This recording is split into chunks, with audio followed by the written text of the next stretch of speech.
Let's start with the prayers. Om Bhadram Karne Vishruniyama Devaha Bhadram Pakshe Mashajirya Yatraha Stirairangaihi Stuštuvagum Sashtanubihi Vishema Devahitam Yadayuho Swastina Indro Vriddashravaha Swastina Pusha Vishvavedaha Swastina Stakshorarishtanemihi Swasti no Brihaspati'r Dadatu.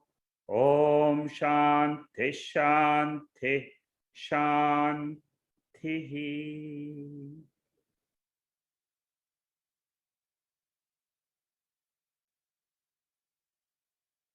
We are studying Anubhuti Prakasha, consisting of 100 verses in chapter 6 of this text.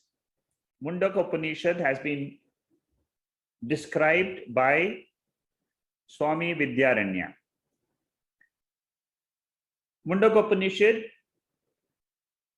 deals with Paravidya and Aparavidya.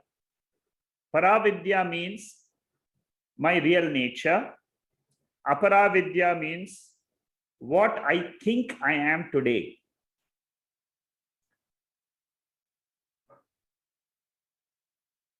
We all have a misconception that I am the body, I am the mind, I am experiencing this world. According to Veda, this is a misconception. It is not a fact. This is experienced by all of us, but it is not a fact. Like sunrise is not a fact, it is the earth going round the sun. But for the eyes, we see a perception as if the sun is rising, sun is setting. Similarly, for an individual, he feels that he is the body and he has been born and he is experiencing the world. That is the conclusion for all of us without the knowledge of the Shastra, which is the Veda. What is the Veda teaching us? The Veda is telling me I am of the nature of pure consciousness. Do I experience this? Do I have an experience of this alone? Yes. We have it in the Sushupti Avastha. Shankaracharya brilliantly comments on this Sushupti Avastha, which is our sleep state. In the sleep state, we don't have an individuality. I am male. I am a female. I live in Singapore. I live in India. I live in London.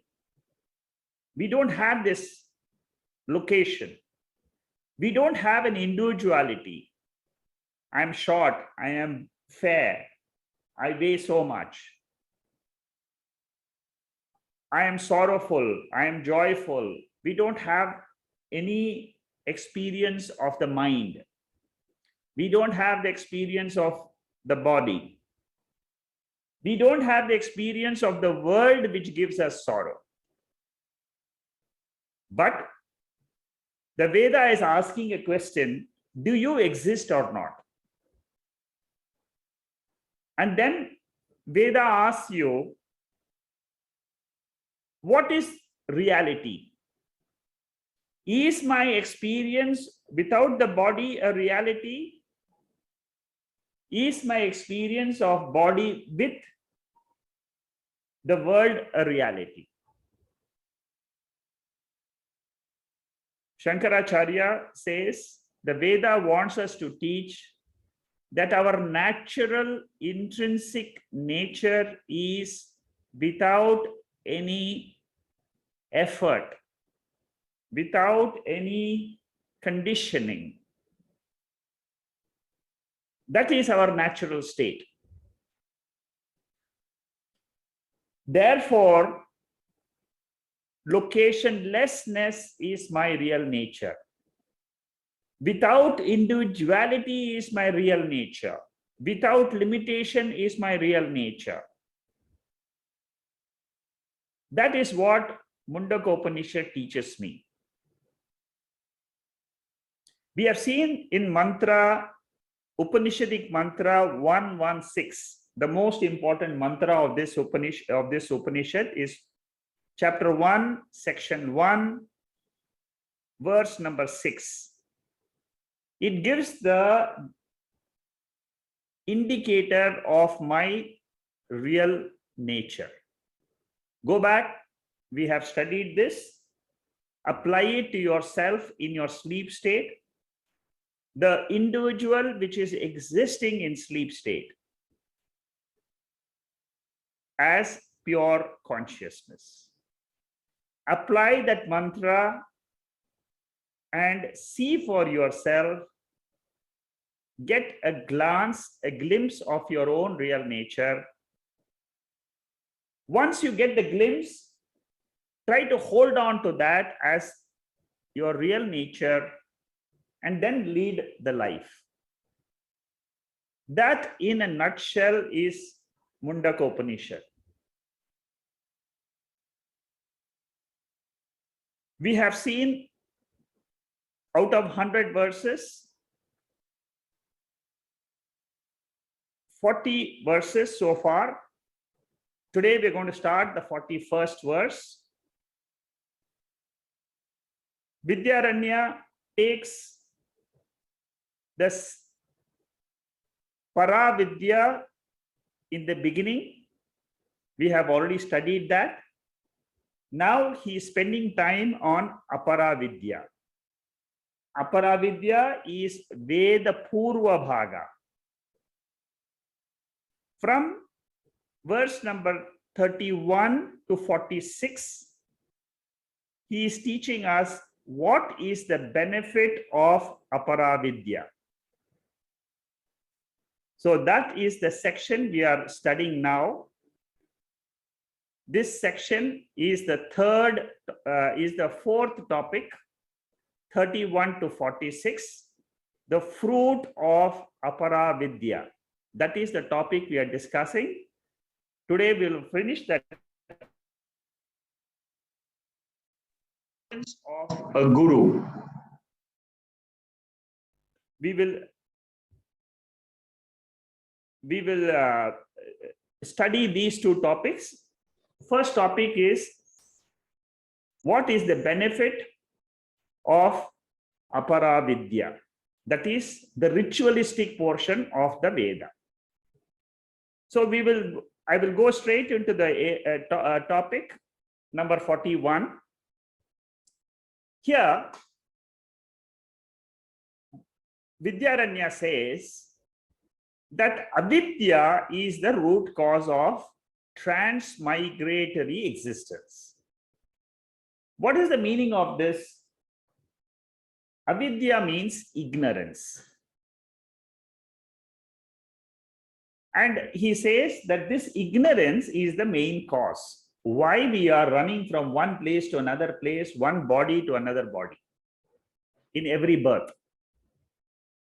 And then he says that those who perform rituals with an attachment to the fruit of the ritual, they do not realize their own nature, which is called as Brahman, and which is called as non-dual, Advaita.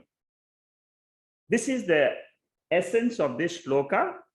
In all these shlokas, what Vidyaranya is trying to do is, he is trying to glorify Brahma Vidya, which is the knowledge of the self, and he is putting down the ritualistic part of the Veda. What is samsara mula hetu? What is the main cause of samsara? Root cause. Avidya means ignorance. In Sanskrit, in higher texts, they call ignorance of two types. One type is ignorance about the world. You don't know physics, you don't know language, Russian, Japanese, Arabic, you don't know. you don't know Telugu, you don't know Malayalam. This is called as Thula Avidya. Thoola. Thula Avidya is an ignorance of the objective world. It can be atomic physics, it can be biochemistry, it can be law, it can be cosmology. All that is to do with is called as Anatma Avidya. We are not studying Anatma Avidya here. We are focusing on Mula Avidya. This is a technical term, Mula Avidya. It means self-ignorance. Ignorance about my real nature. Because I have ignorance about my real nature, I consider this body as my real nature. See, we have to go into a subtle topic called as Brahman. I have already spoken about this before, but you should understand my real nature is Brahman. Brahman means without the body, mind. Whatever you are without the body and mind, that is called as Brahman.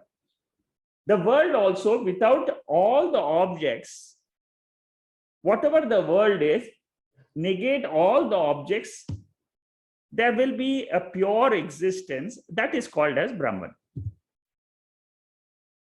And Upanishad says that this is what I experience in my sleep state. If you study Taittiriya Upanishad, Shankaracharya's Bhashyam, very beautifully there is a debate which happens between an opponent and Shankaracharya. There is one section, very beautiful section, where there is a question answer, where Shankaracharya says, your real nature is what you are in your sleep state. Then the opponent says, how come that is my real state? Because that is not true. I don't see anything in my real state.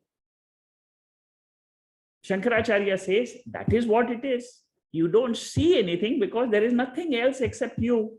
That is your subject. That is what you are in your real nature. Anyway, coming back here, Mula Vidya Samsrute He Moolam. Mula Vidya is the cause of samsara. Samsara means what?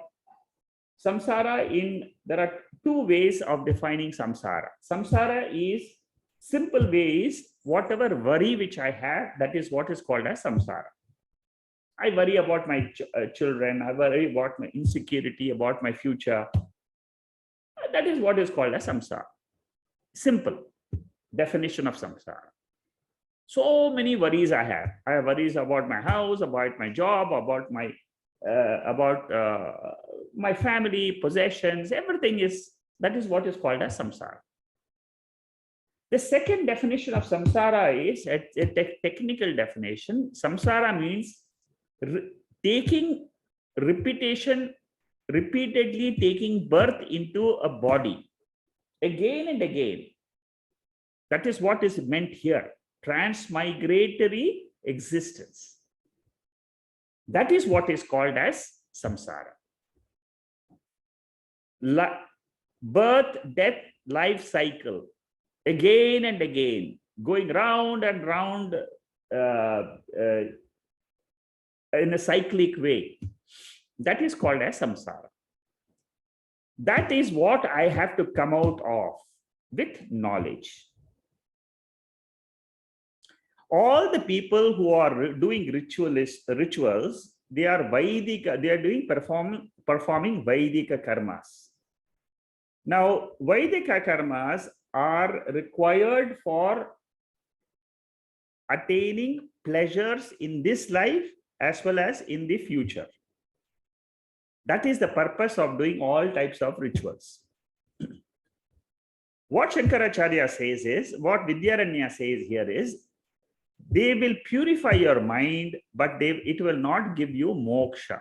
Moksha means freedom from sorrow, freedom from ignorance about my real nature. So a karmi, a ritualist, continues to be in ignorance because he never asks the question, who am I? He only does rituals for the benefit of having good life in this world. You may ask, what is wrong in that? There's nothing wrong.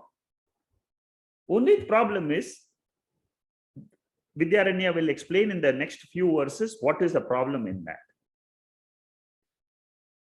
The real nature is Satyam Jnanam Anantam. That is what they don't know.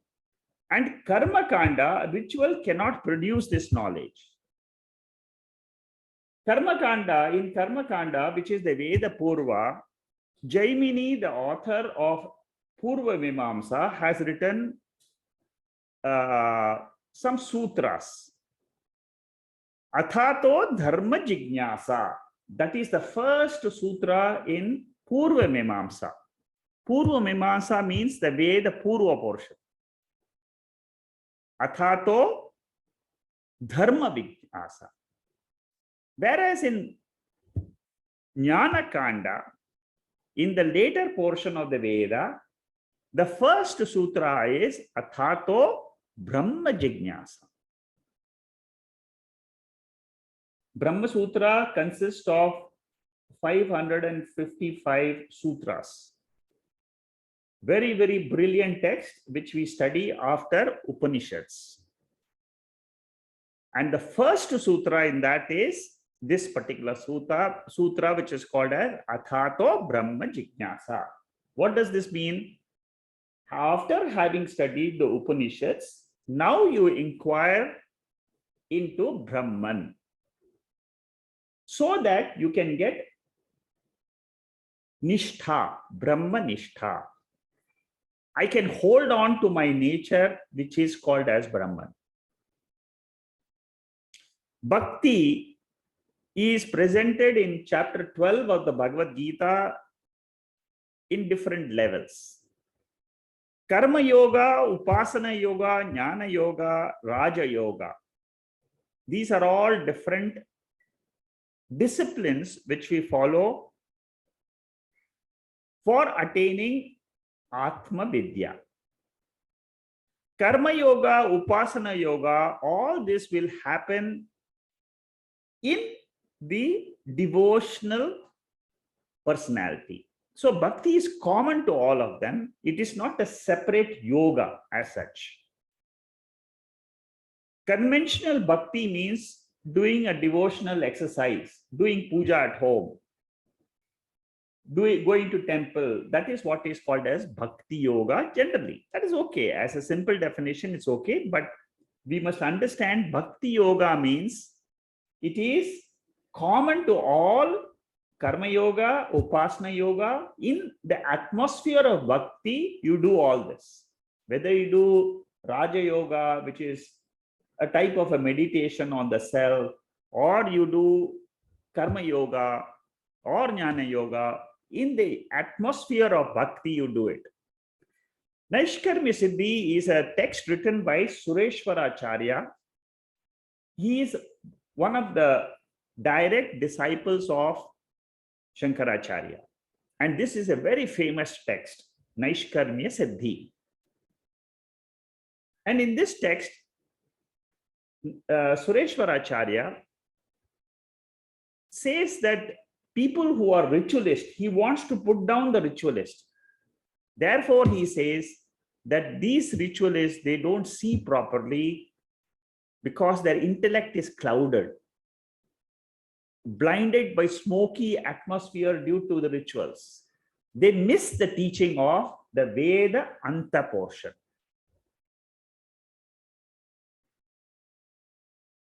And they remain perpetually in Dvaitam. You see, there are two things which we must learn, two words, Dvaitam, Advaitam. What is Dvaitam? Dvaitam means what I experience as in the waking state as well as in the dream state. In both these two states, I am the subject. I have a world in front of me, which is an objective world. That is what is called as Dvaitam. So if you continue to be a ritualist, you will only be talking about a world in which I am different and the world is separate. That is the Aparavidya. What is Paravidya saying? Paravidya says there is no duality between me and the world. It is apparent duality. It is only experiential duality. Factually, it is non-dual, Advaitam. So my experience in Jagrat and Swapana is Dvaitam. My experience in the sleep state is Advaitam. All of you have that experience of Advaitam. Whenever in Upanishads, we are studying about my nature, you should always remember, who am I in my sleep state? What is my nature? My nature is limitlessness. There is no condition of a body. There is no condition of time. There is no condition of location. That is my real nature. Logically, how to prove it? You have to study in Taittiriya Upanishad, the whole debate, which runs into about 15 pages or so. Your intellect will get convinced. Dvaitam is not my real nature because it is artificial. Whenever the body is identified, the body is experiencing, no doubt. But it is not my intrinsic nature. So even if I meditate on my Ishta Devata, it is Dvaitam.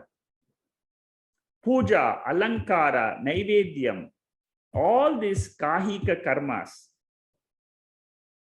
Kahika, see, Bhakti, whenever how is Bhakti expressed? It is expressed in three ways. Kahikam, Vachikam, Manasam.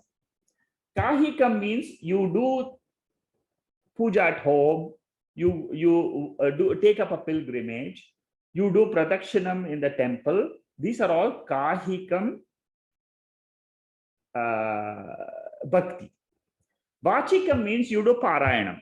Suppose you just chant the Bhagavad Gita, or you chant Vishnu Sahasranamam, or you chant Rudram. That is called Vachikam. Manasam, you meditate on Lord Shiva, or Lord Vishnu, or Devi. That is, all this comes under Dvaitam. It is not Advaitam. So when you are in this Dvaitam field, what happens is, there is a Dasa feeling and a Swami feeling. I am small, Lord is great. This is what is called as Dvaitam. We all have to go through the Dvaitam first to come to Advaitam. Dvaitam perpetuates ignorance about my real nature. Only when you come to Advaitam, you come to know Aham Brahma Asmi. This is what is said in Brihadaranyaka Upanishad. This is one of the most popular mantras of Brihadaranyaka Upanishad. In chapter 1, section 4, I am Brahman is what was there in the beginning. What did Lord think before creating the universe? He said, Aham Brahma Asmi. And I am now creating this entire world. So whoever wants to know his real nature, even today, he has to say to himself, Aham Brahma Asmi. That is where you have to start. And then the Upanishad says, don't think that the whole world is separate from you, but the world is rising from you, existing in you, and resolving into you, the Brahman. This is what is called as Aham Brahma Asmi Upasana. This is the final truth. But why do we worship with the deity? These are all as per our vasanas. You see, in the past we have done it, therefore we continue to do it. We continue to perpetuate ignorance by Dvaitam involvement.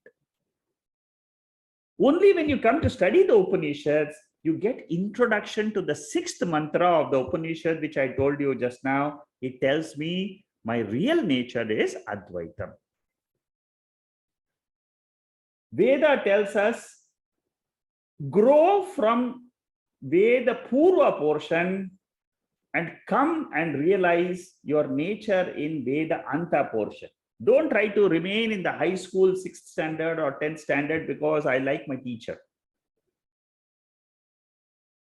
Don't remain in the same standard. I have finished my 10th standard. I have to go to college. I have to go to university. I have to go to do a graduation, post-graduation. You keep on growing. Next verse.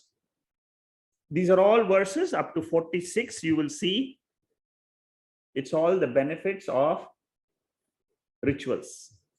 By possessing the knowledge of the ritualistic section, the wise people, they consider themselves to be great. But what is Vidyaranya saying? This is a wrong misconception. It is a misconception. It is an error in their thinking. It is a wrong notion in their mind. And how does he say this? He says it is like a blind leading a blind man. The blind man is led by another blind man. So will it really go? Will they really achieve the destination? Will they reach the goal? No. Panditam manyatam praptaha. Scholars, they feel that they are scholars in Karma Yoga, Upasana Yoga, Raja Yoga. And they think that it will give them freedom. They think that that is the end of Veda. They don't come to Advaita. They don't know Advaita Shastra. They are soaked in rituals. Due to arrogance, they feel that they are great scholars because they can chant so many mantras. They can do so many rituals. So many yagas they can do.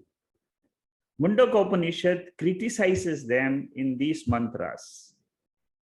One of the mantras is here, ignorant beings in the midst of ignorance fancy themselves to be wise.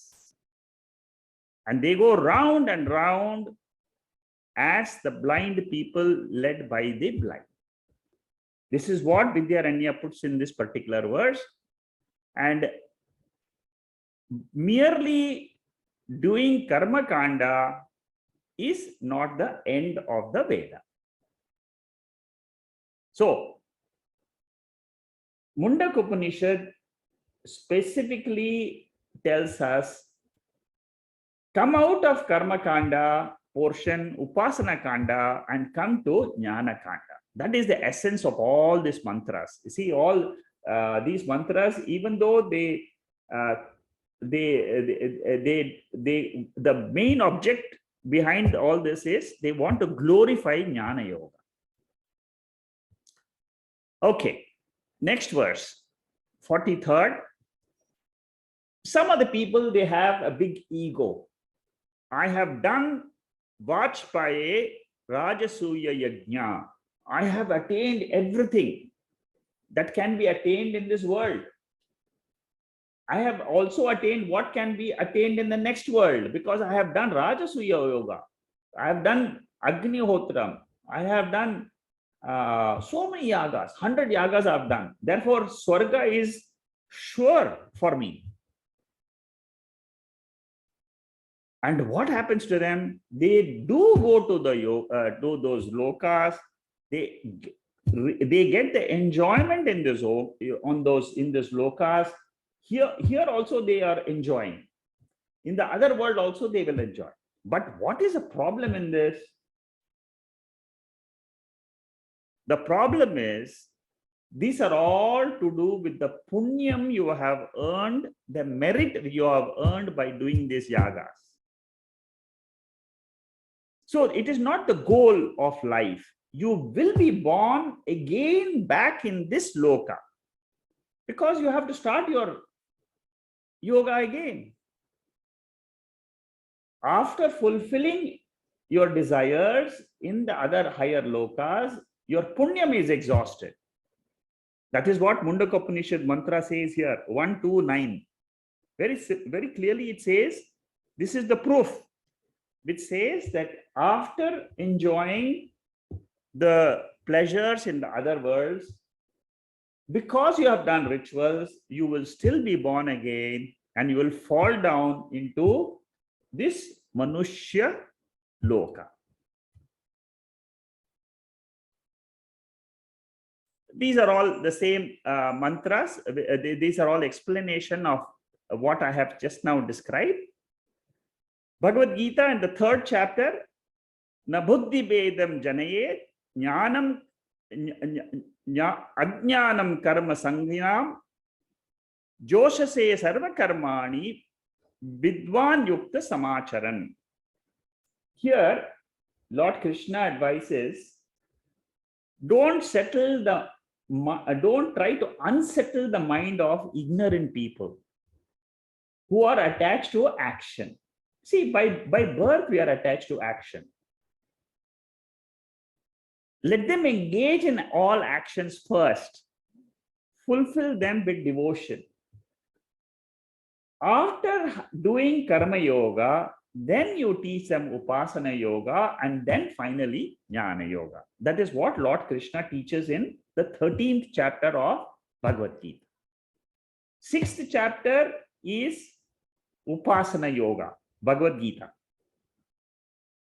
Chapter 3, 4, 5 is karma yoga. Chapter 13, 14, 15 is jnana yoga. So, this is a step-by-step teaching of the final subject of Veda. That is what here Vidyaranya is saying. Sakta karmani vidvamsaha yata kurvanti bharata kuryat vidvamsastaha chikir surlokeshu sangraham.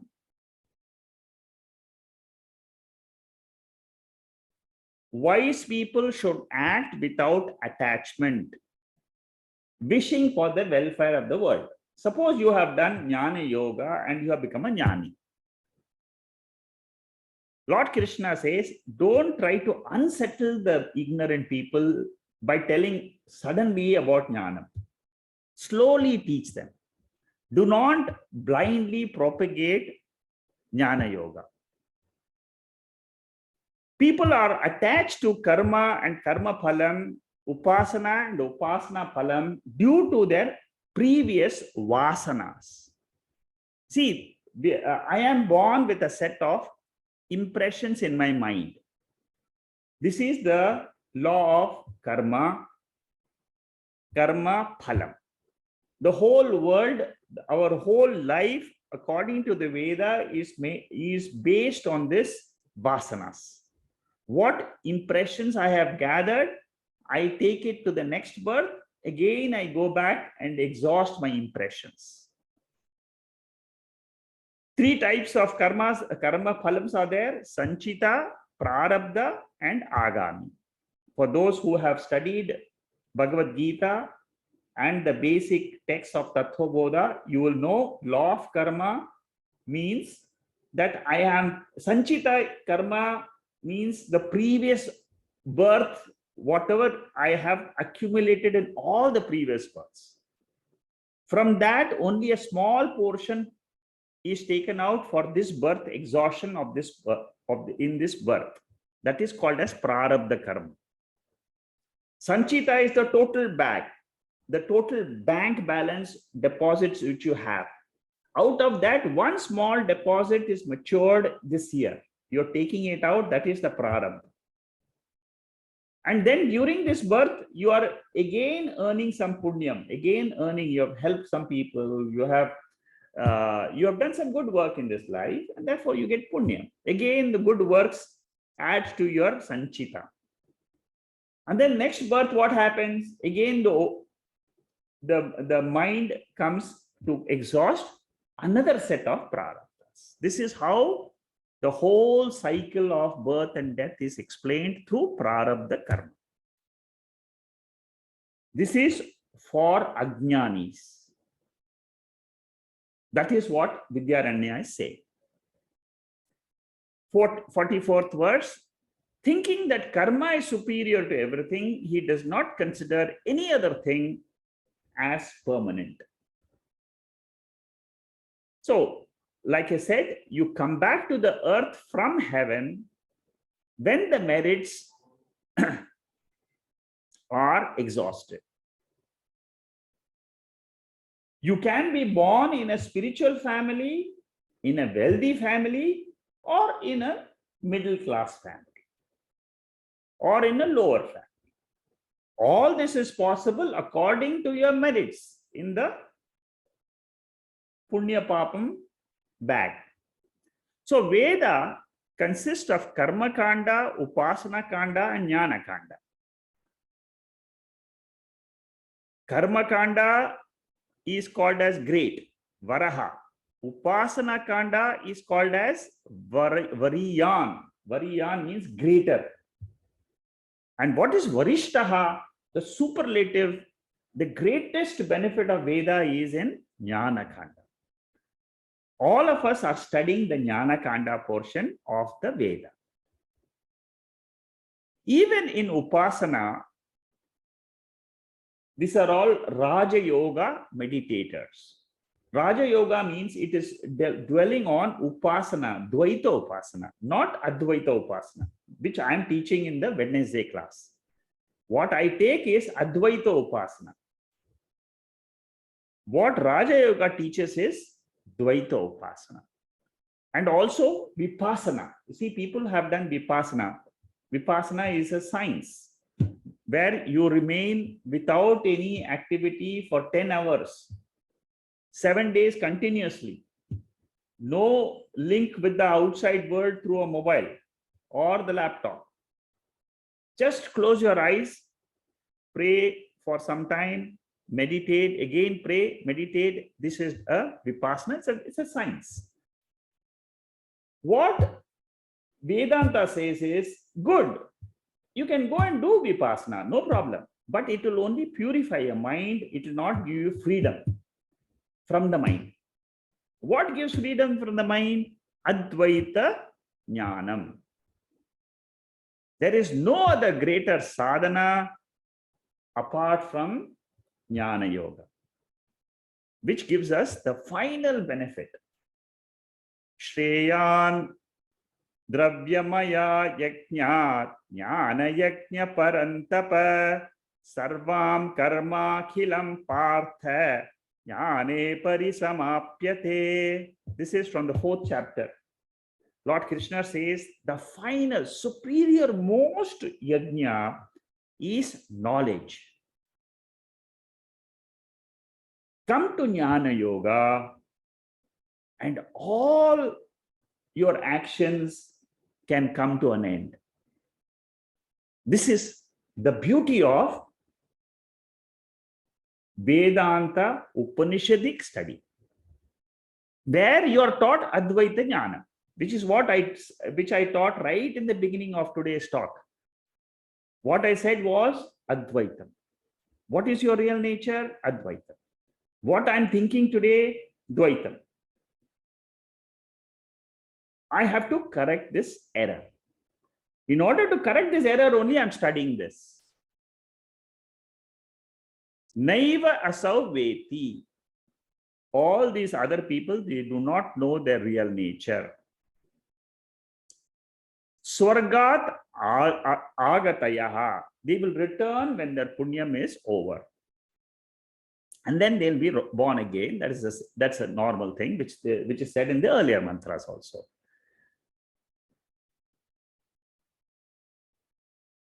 Suppose you accumulate punya karmas.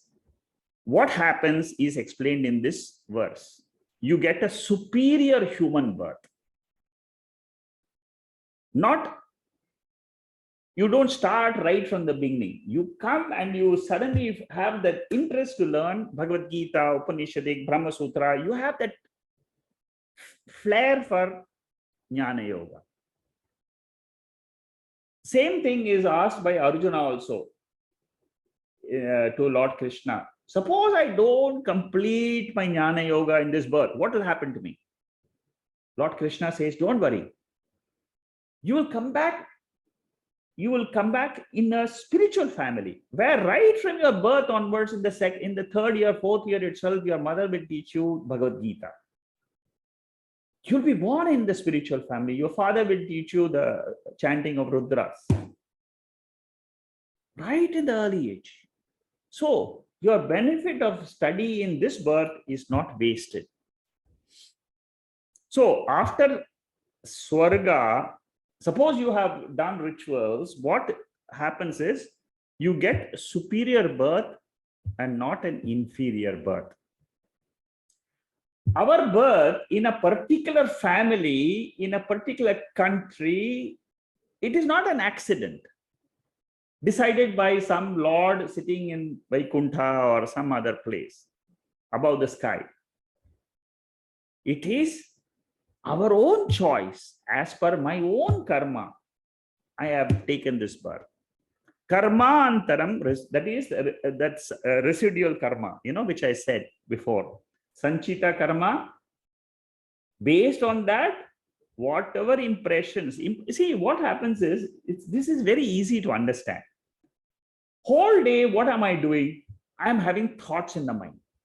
What is the source of that thoughts? It is vasana. Morning to evening, every day of my life, I am just thinking, acting, thinking, acting, thinking, acting. That is what is called as law of karma. Your impressions which you gather, again, it is carried to the next day. Tomorrow, how will the day be? Based on whatever your impressions you have gathered till today. And it continues in the next birth also. Then you take up another body and then you again start right from the beginning.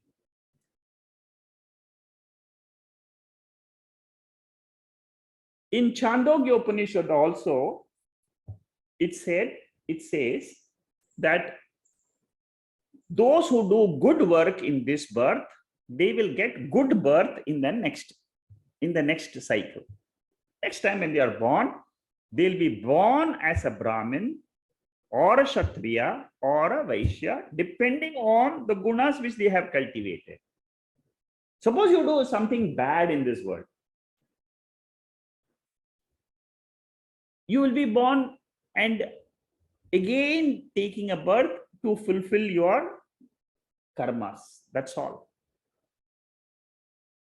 Either you are born as in a good spiritual family or you are born in a lower grade. That's all. Depending on the fructifying karma which is there in your account. This portion of the slides is only a revision. I will skip this. It is the same thing which I have discussed so far. In Bhagavad Gita, in the 9th chapter, this is a very famous shloka. Tetam bhuktva swarga lokam vishalam shine punye martya lokam vishanti evam trayudharma anuprapannaha gatagatam kama kama labhante. See, this also, you see, all these mantras have the link and they explain to us that punyam and papam, they do exist.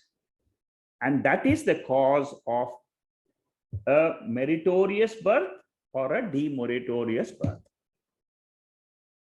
See, this mantra, Chandogya Upanishad mantra, all they corroborate what Vidyaranya is saying. This Chandogya Upanishad mantra again talks of the same. Devi Hesha Gunamayi Mama Maya Duratyaya Mame Vaye Prapadyante Mayametam tarantite. Seventh chapter of Bhagavad Gita. How do I get out of this papam and punyam?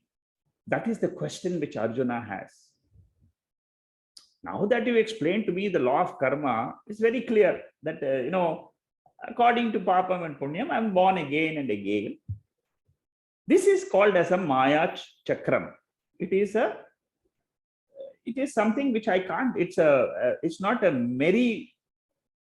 merry-go-round wheel. It is very difficult to come out of it.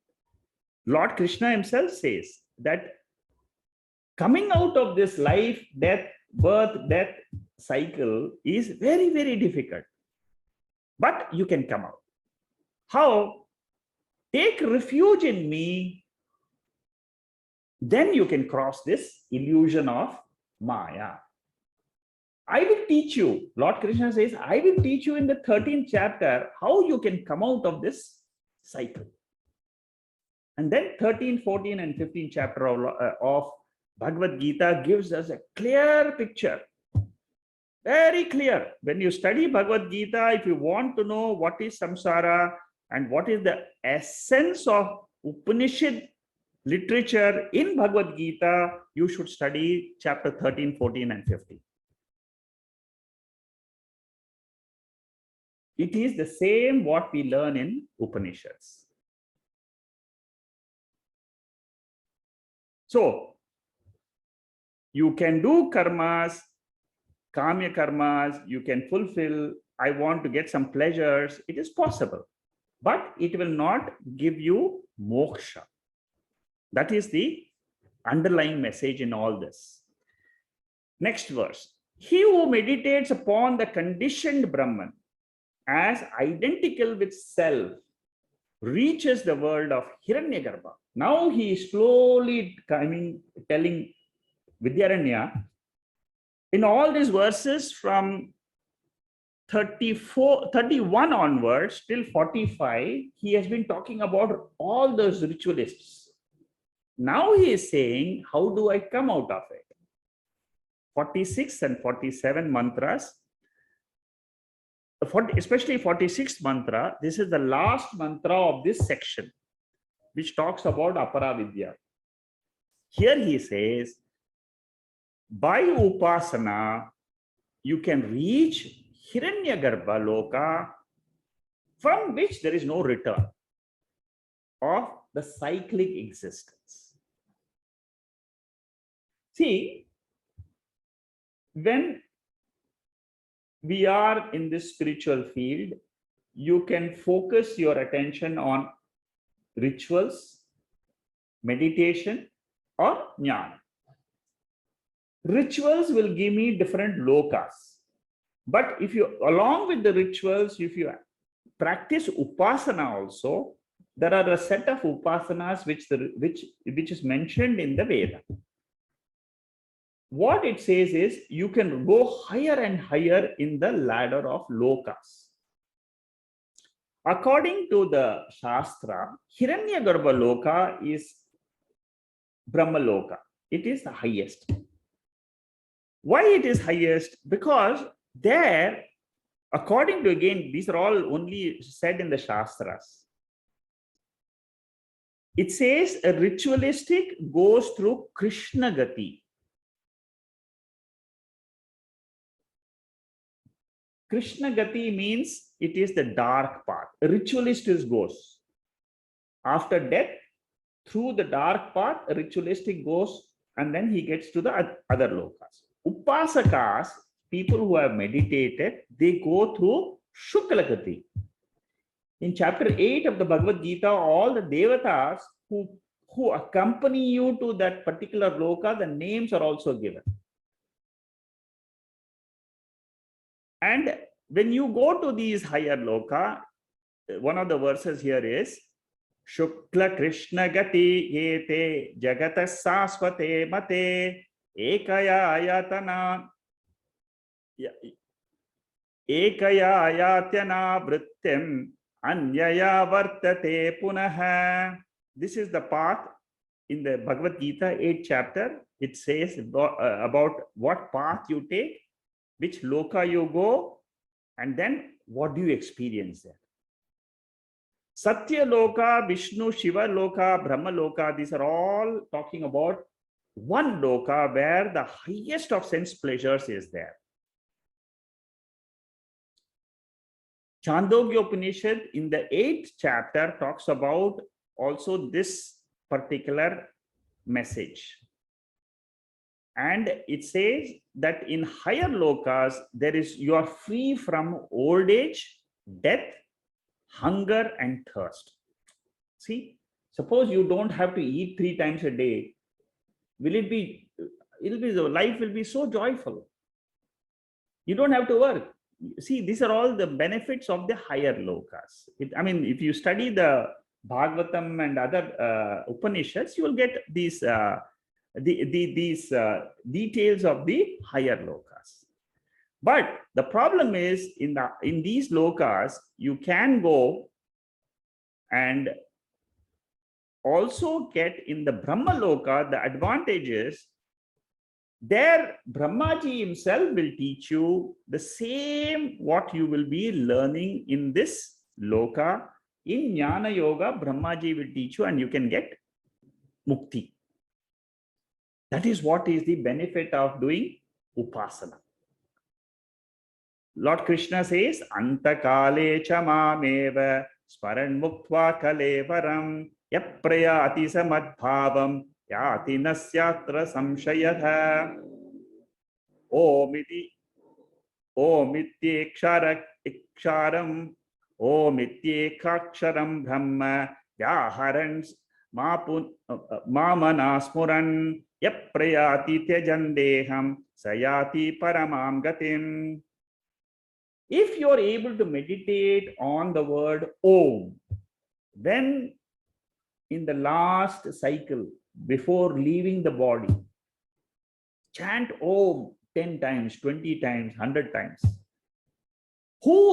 What does Lord Krishna say here? One who departs chanting Om while leaving the body attains the supreme goal. You will reach the Lord. That is what is the promise of Bhagavad Gita. And what does this Bhagavad Gita talk about Jnana Yoga? Here now, Raja Vidya Raja Guhyam Pavitramidam Uttamam Pratyakshaavagamam Dharmyam Susukam Kartum Avyayam. See, why I'm taking some of the Gita verses is because you have all done Bhagavad Gita. You will be able to link Mundaka Upanishad with Bhagavad Gita. Whatever they talk about ritualistic, what world they will attain, same thing is all picked up from the Upanishads. The 9th chapter says that this Jnana Yoga is the supreme purifier. It will purify all your Sanchita karmas, Agami karmas, all the karma palams you have, all your vasanas will get eliminated and you will be free. That is why it is called as Raja Yoga. It is Raja Vidya. It is taught to kings. Kings means what? People who have got the adhikaritvam, who have developed their minds. It is a royal secret.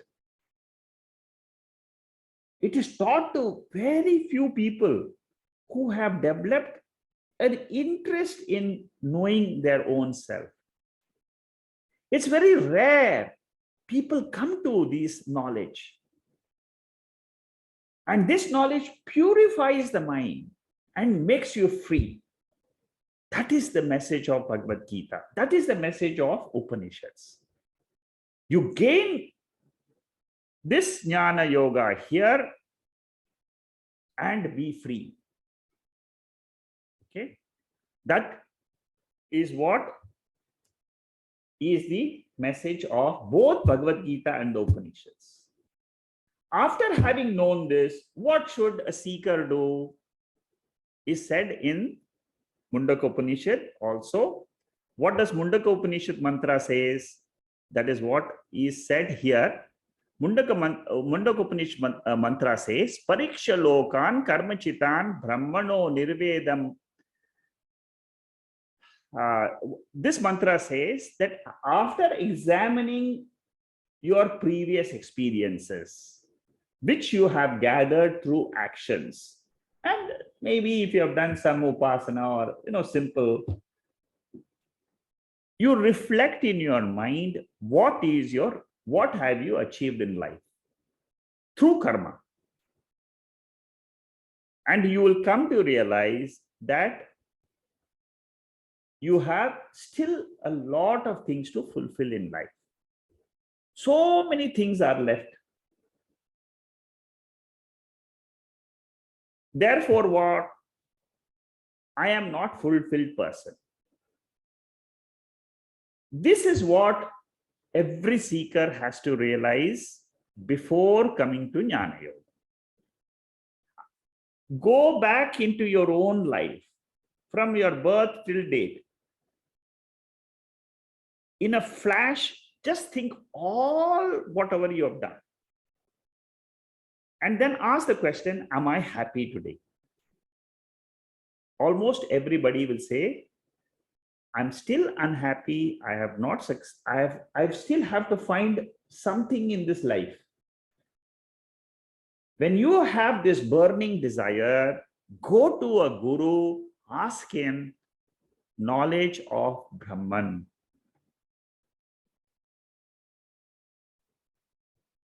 Prostrate to him, ask him with a lot of humility in yourself. I am burning in samsara. I want to come out of these agitations in my mind. So many mysterious experiences which I have, which I don't know from where they are coming. I want to come out of this burning experiences. Teach me Brahma Vidya, which will come back, which will make me come out of this cycle of birth and death. That is what Vidyaranya is saying. After examining your world, all your actions, you come to realize, I cannot be free from action by following the cycle of karma. Karma will only give me another phalam. Another phalam will give me another body. Another body will again come back to this world, again start karma. So 47th mantra to the 50th mantra, Swami Vidyaranya says, having looked at all the ritualistic portion, you try to find a guru. A guru is important. That is what he says in the next 3-4 mantras. We'll see those mantras now.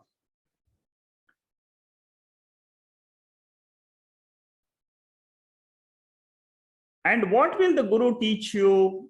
This is the mantra he will teach you, which is what we have discussed right in the beginning.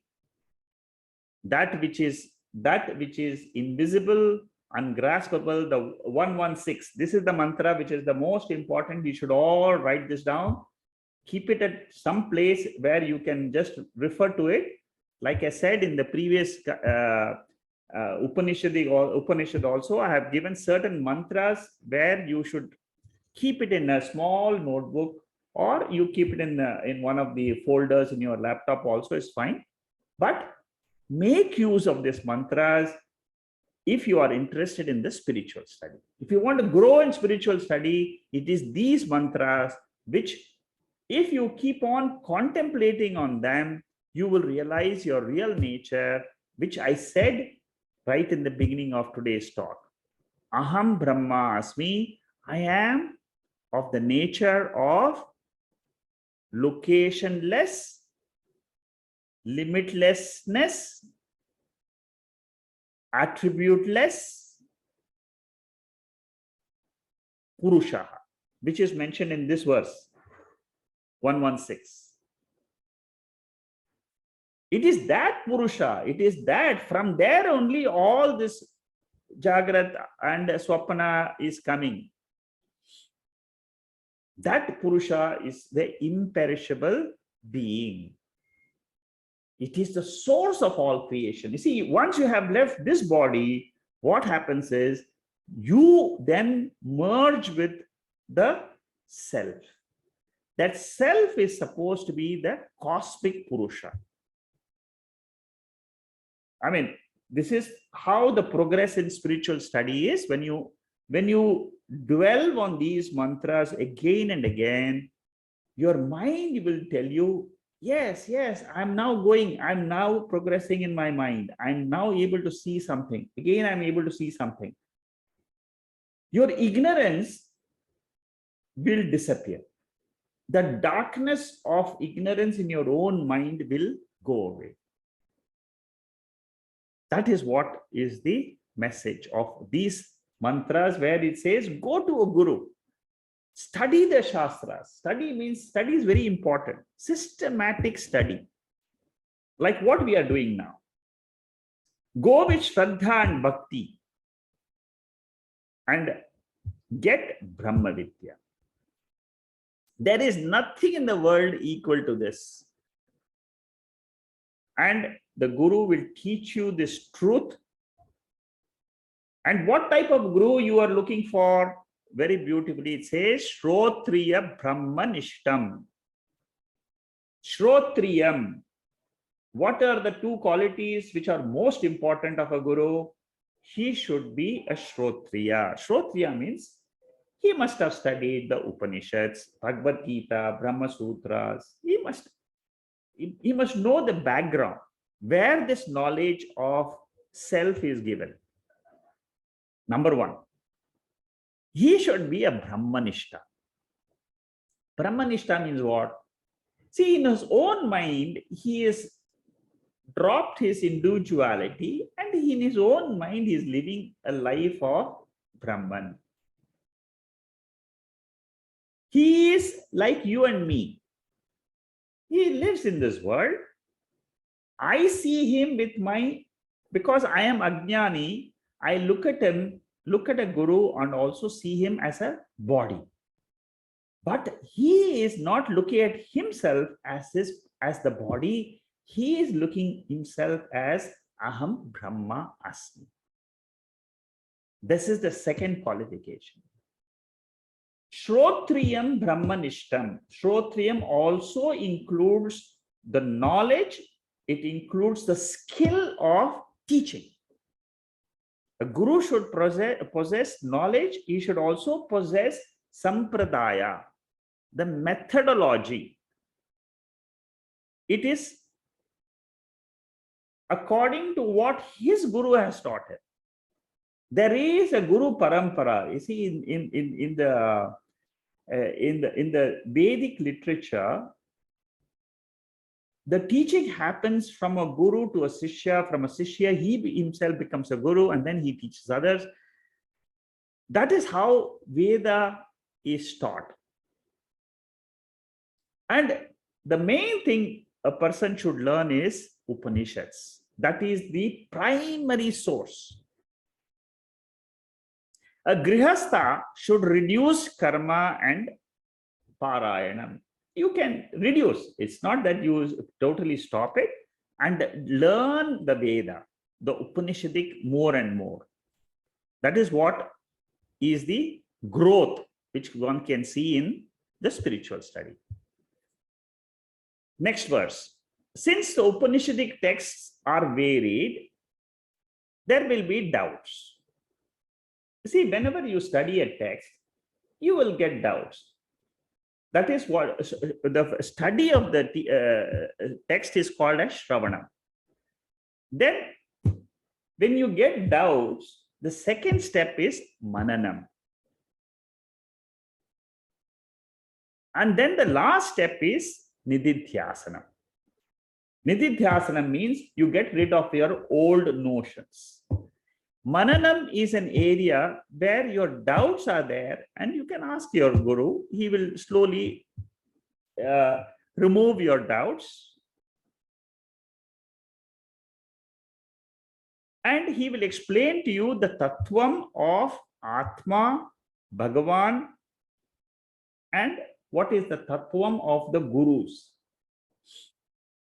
See, Jnana Kanda is a very big section. It has got 1181 Upanishads. I have given the details when I took the first talk on Upanishads. There are 108 Upanishads where we have full details of all the mantras. But there are other Upanishads, minor Upanishads, where we have some mantras. Some mantras we have totally lost. Each Upanishad has a different method, and sometimes it can be confusing. For example, some Upanishads, they talk about 3 elements. Chandogya Upanishad as the creation. Some Upanishads say 5 elements. Taittiriya Upanishad talks about 5 elements. Some talk about krama, orderly creation. Some Upanishads talk about akrama, disorderly creation. Like how you can get like how dream is. In dream there is no it is akrama. The whole dream world is like a flash. It happens and you again come back into the waking state.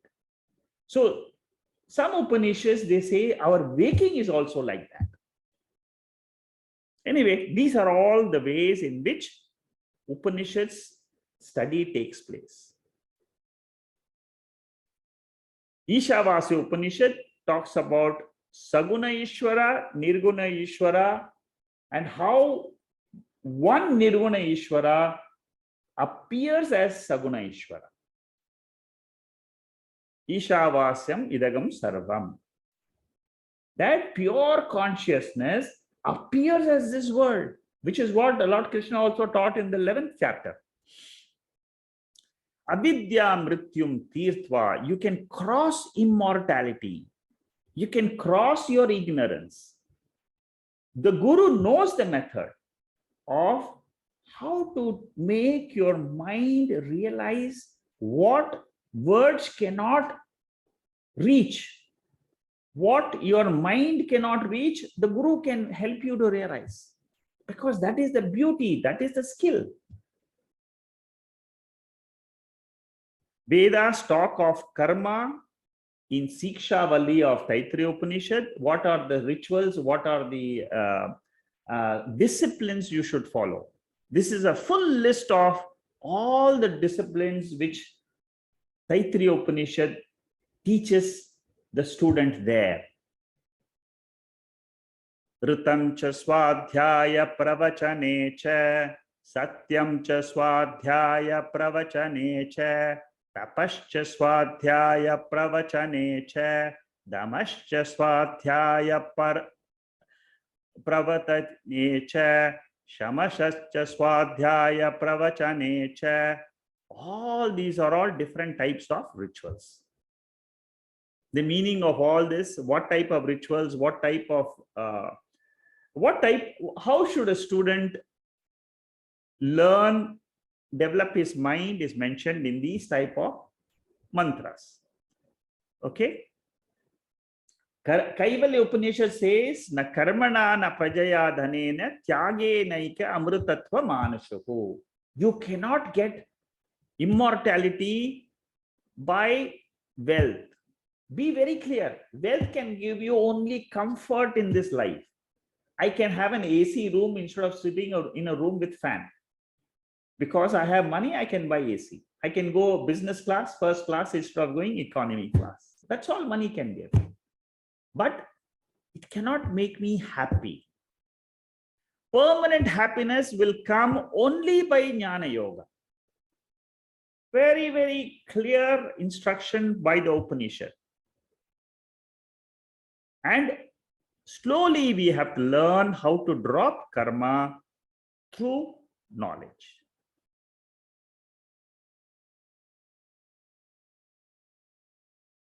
In Keno Upanishad, there's a very beautiful mantra. Na tatra chakshur gacchati, na vag gacchati, no manaha, no vigmaha, The I does not go there, the speech does not go there, the mind does not go there to that self. That is what the teacher is teaching. The self cannot be seen by the eyes. It cannot be heard. It cannot be taught. We don't know how to instruct one disciple, but the Veda teaches us through a certain methodology. I have heard it from my guru. I can teach you what I have learned. So this Brahman is neither knowable or unknowable, but it can be known through the study of the Shastras.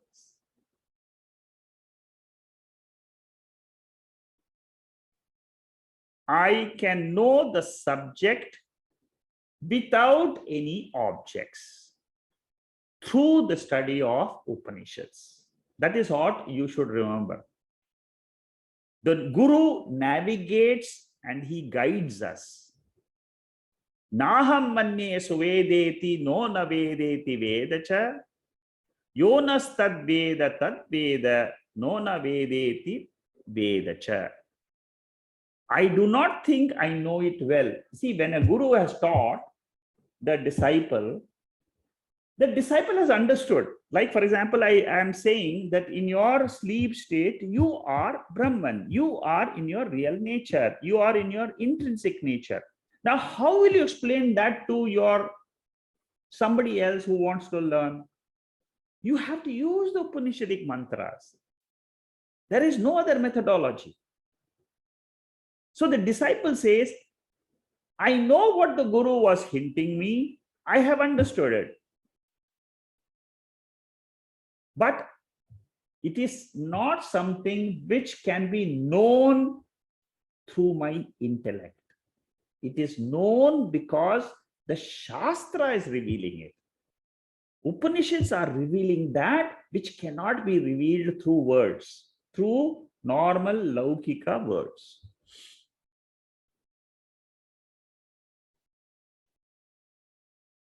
Brihadaranyaka Upanishad explains the details of a guru, and there are some mistakes. Don't fall for the mistakes. Go to a Sampradaya Guru is what Brihadaranyaka Upanishad says, who will teach you through Vachyartha and Lakshyartha. Vachyartha means what the words describe. There is in the Upanishad Vachyartha and Lakshyartha. In the Upanishad Tattvamasi, there is a Vachyartha. Tat and Tvam stands for the Lord and me. What is the Vachyartha meaning? The Vachyartha meaning is the body. But what is the Lakshyartha of that of Tattvamasi? Lakshyartha is you are that pure consciousness. The Lord is also of the nature of pure consciousness. There is no difference between you and the Lord from the standpoint of consciousness. This is what is called as Sampradaya Guru. He will teach you the Upanishads. There is no mystic. There is no mysticism involved in this. Okay, that is on the 48th verse. 49th verse, by Vedantic study, reflection and meditation, which is Shravanam, Mananam and Nididhyasanam, the Guru gets rid of the ignorance. What ignorance? The ignorance is, I don't know my real nature is Brahman. I have doubts. I have doubts in the form of I and mine. So what should the student do when he goes to the Guru? He goes to the Guru and asks for the knowledge. And this is the mantra which is there from Brihadaranyaka Upanishad, where the teacher says, There are 3 steps involved in the spiritual study. You will learn aparoksha vidya by Shravanam, Mananam, and Nididhyasana. This is the mantra from the Upanishad, Brihadaranyaka Upanishad, where Yajnavalkya teaches his wife how to gain Brahma Vidya. And he says, you have to reflect on the Upanishadic mantras. You cannot only stop with Shravanam. Shravanam will give you the knowledge, but you have to dwell on those mantras. Dwelling on the mantras is the second important step. So listening, then dwelling on the mantras, clearance of the doubts, and then the third stage is Nididhyasana. What is Nididhyasana?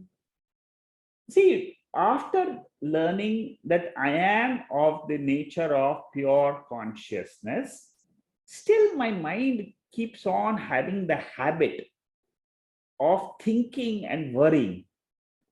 That habit, to get rid of that habit, you do Nididhyasana. Nididhyasana is a process of meditation in which you tell yourself, I am no longer a finite individual located in the body, but I am that infinite, limitless consciousness. It is a process. You know, when we go through this Upanishad, I will take some of those sessions which will be on Nididhyasana. It will come. Okay, these slides are all revision slides from here, which I'm not going to take it, which it's the same thing. You can just go through it if you are a very serious student. You can run through this yourself. You will be able to go through them. Guru Stotram gives it glorifies what the Guru does. Ajna Timirandasya Jnana Ajnanat Shalkaya Chakshurum Nilimitam Yena Tasmai Shri Guruve Namaha. What does the Guru do? He removes the ignorance, the darkness of ignorance from my intellect. This is what I have been born with. That is what is called as the Mula Avidya. So he removes the darkness, and then he tells me, Manobuddhya Ahankara Chintani Naham. This is what the Guru teaches me. This is what is called as the deconditioning process in Nididhyasana. What do I meditate in my Nididhyasana? In my meditation, what do I meditate on? There are 2 very important meditation shlokas which Shankaracharya has written, and that is, one is Dakshinamurti Stotram, another is Nirvana Shatkam Stotrams. Very beautiful mantras are there. I have taken these mantras in meditation sessions, in my Wednesday sessions. You can refer to those videos which are there. So this mantra, I am not the buddhi, I am not the intellect or the ego. Every time it troubles me, but in the seat of meditation, I tell myself, deliberately I tell myself, I am not the ego, I don't have any possessions. I here stands for what? Consciousness. And what is the nature of the consciousness? Chidananda Rupaha Shivoham Shivoham. I am of the nature of Shivaha, auspicious, pure knowledge. That is the meditation I undertake. This is a very, very beautiful mantra for meditation, and I've taken it up, and it's very effective, very, very effective. This is the medicine which cures samsara. See, now through this today's talk, what have we learned? Rituals, doing rituals, upasana up to a certain extent is okay, but then you have to come learn from a guru about the nature of your pure self. Puja, yoga, bhajan, service, these are all taught in gurukulams, but they are not the end in themselves. The real end is jnana.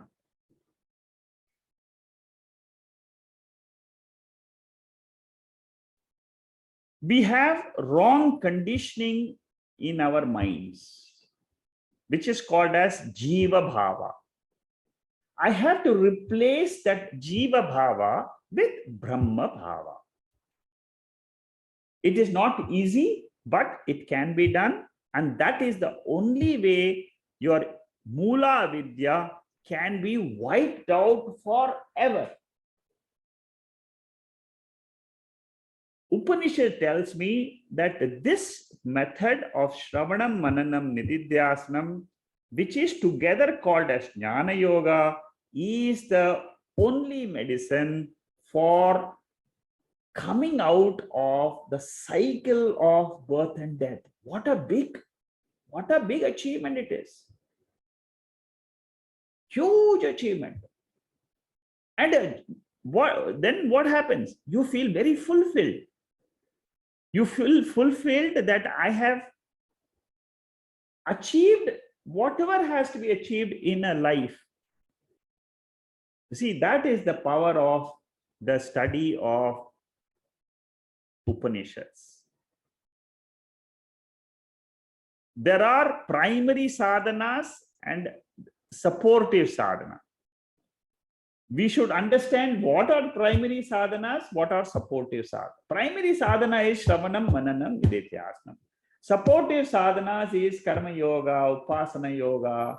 Those are all other supportive. Pilgrimage, going to temples, those are all will promote a religious lifestyle. Okay. The 50th mantra, I will take it up next week. And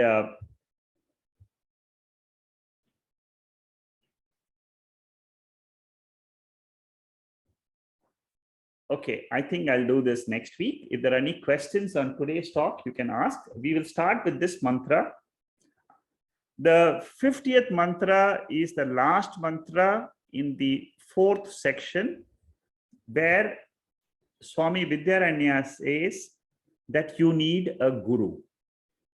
That this is the last mantra which talks about the requirement of a guru. From 51 to 57, again, creation is talked about. We'll see that later on. Okay. All right.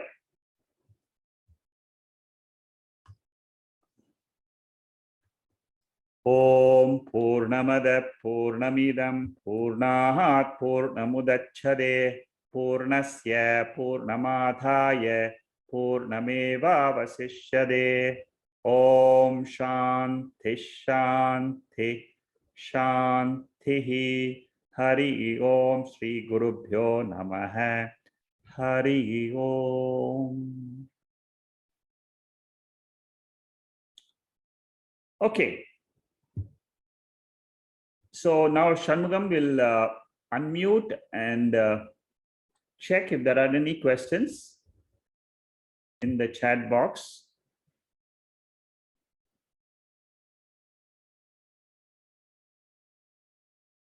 Where after exhausting punyam, when a person drops down to lower level, is it physical or mental? Is there a gain scope to go to higher level? Yes. See, you're asking whether it's physical or mental. The moment you get a body, it is both. See, you can be born in a higher loka like the Devatas. You can be born in a spiritual family, or you can be born different grades. You see, there are different, right? You know, the body you can get is different types of bodies are there. Okay, so that's the answer to the question Venkatesh is asking. What constitutes punya and papam in terms of actions and thoughts? Good question. See, punya, papam, in terms of action, see, when you talk about thoughts, a thought is a result of your previous actions. Whatever thoughts you are having today, that is a result. That thought will make you do certain actions today. Again, that action will result in future thoughts. Punya papam is a result of which is there in your mind. That punya papam is a resultant. It is not, it is adrishtam. It cannot be seen. It is there and it is the core of your vasanas. What constitutes punya papam? Your actions. Good actions will give you punya. What do you really mean by punyam? After doing the action, you feel very happy. You don't feel that there is no feeling of guilt. There is no, for example, we have some doctors in this group. They do actions. Now, they follow their vasanas and they serve the people. Now, while serving, what happens? You see, this is a natural process for them to exhaust their tendencies. You need not be a doctor. You can be a simple person in a society who can help his neighbor, who can also listen to some of the people suffering. That itself gives you punyam. Punyam can come in so many thousands of ways. But basically what happens is, Saru, yeah, you want to ask something? Yeah, it's to the first part where you were saying that one doesn't feel guilty. So it's almost a result of what one is.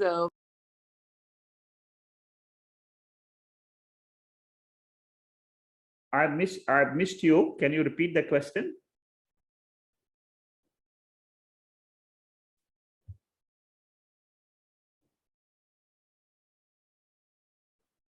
Yeah, Saru, are you still there?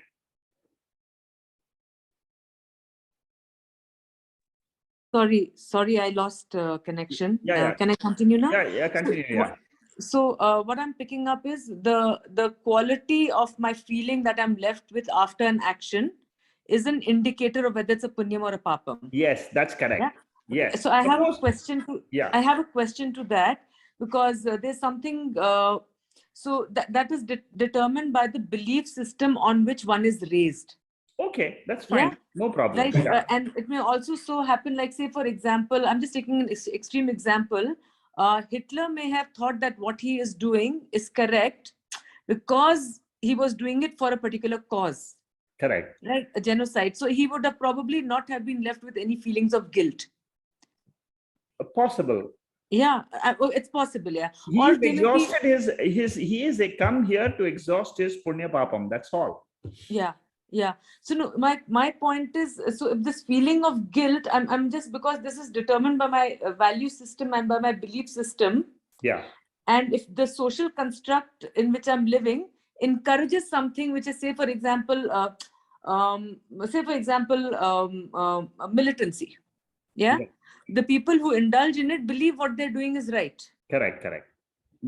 Actually, why they're believing it, you see, you should also ask this question. How come that a terrorist or somebody, he believes that whatever he is doing is right? Yeah. Because of his past papam, he thinks like that today. And he's doing a wrong action. So the cycle of that punya papam, the principle is still following. It is still existing. Why some people are praying to the Lord and doing parayanam, and there are some people who are doing it is the past punyam which is now fructifying into papam. Like, say for example, if we take an action, the act of killing. Yes. A terrorist also kills, a person in the army also kills. Yeah. Right. Now one is one is accepted by the Society. position, by the society, by the people in power as correct, Correct. and one as incorrect. Yeah. So now how does one say what is punyam, what is papam? That's what I'm left with. Okay. See, you always look at it from the individual. Don't look at what others are thinking. You see, the punya papam is ultimately your own mind. What does it have a guilt at the end of it or not? Yeah, like if you look at Mahabharata, if you look Yeah. at Arjuna and you look at the other side, Yes. Duryodhan. Yeah. See, in the case of Arjuna, he felt that by killing people, he will incur more papam. Yes. That is the question he had in the first chapter. Yes. What Lord Krishna is saying is, that is your duty today. That is your punya papa karma fructifying today. Do it. You have to do it. You have no choice. You are asking, why is that fellow killing people? Today also there are killing happening in the world. Yeah, the wars are going on. Yes, war is going on. Thousands of people are dying. Yes. You see, the thing is that this is the law of karma. It is a law of punya papam, which is acting. You see, thousands of people are also drowned, in a big tsunami. They get killed in a road accident. They get killed in an aeroplane accident. Why? All this is nothing but law of karma. There is no explanation why suddenly one survives in a plane crash and 99 people have died. So what I'm also saying is punyam and papam, which is always fructifying. That is what you should keep in mind. The person who is doing that action, at the end of the action, if he feels guilty, it is troubling his mind. Then that is what is the papam fructifying for him. You will not notice that. But the person knows it. You see, that is why I said at the end of any action, are you happy that you have done the action? Are you having agitations in your mind? Something in your mind is disturbing you again and again. Maybe I didn't do it rightly. Maybe I should have gone and helped that my friend, she was troubled. If your mind is saying that, then there is a feeling of guilt. I should have done that, I didn't do it. I should have done that, I didn't do it. Same thing, my duty towards my parents, my duty towards my children. So this is what is the whole cycle of samsara which plays about in your mind. And to come out of this cycle there is only one method, and that is jnana yoga. So you have to, this is what Lord Krishna says, coming out of this samsara maya chakram is very difficult, Arjuna. The only thing is, do your duty. This is my duty. Be always clear about your duty. So it's beyond the right and wrong as defined. It is the karma which one has to perform. Yes, that's correct. It's beyond the right and wrong. Yes. It's beyond good and evil. See, dharma means right and wrong. Dharma means punyam and papam.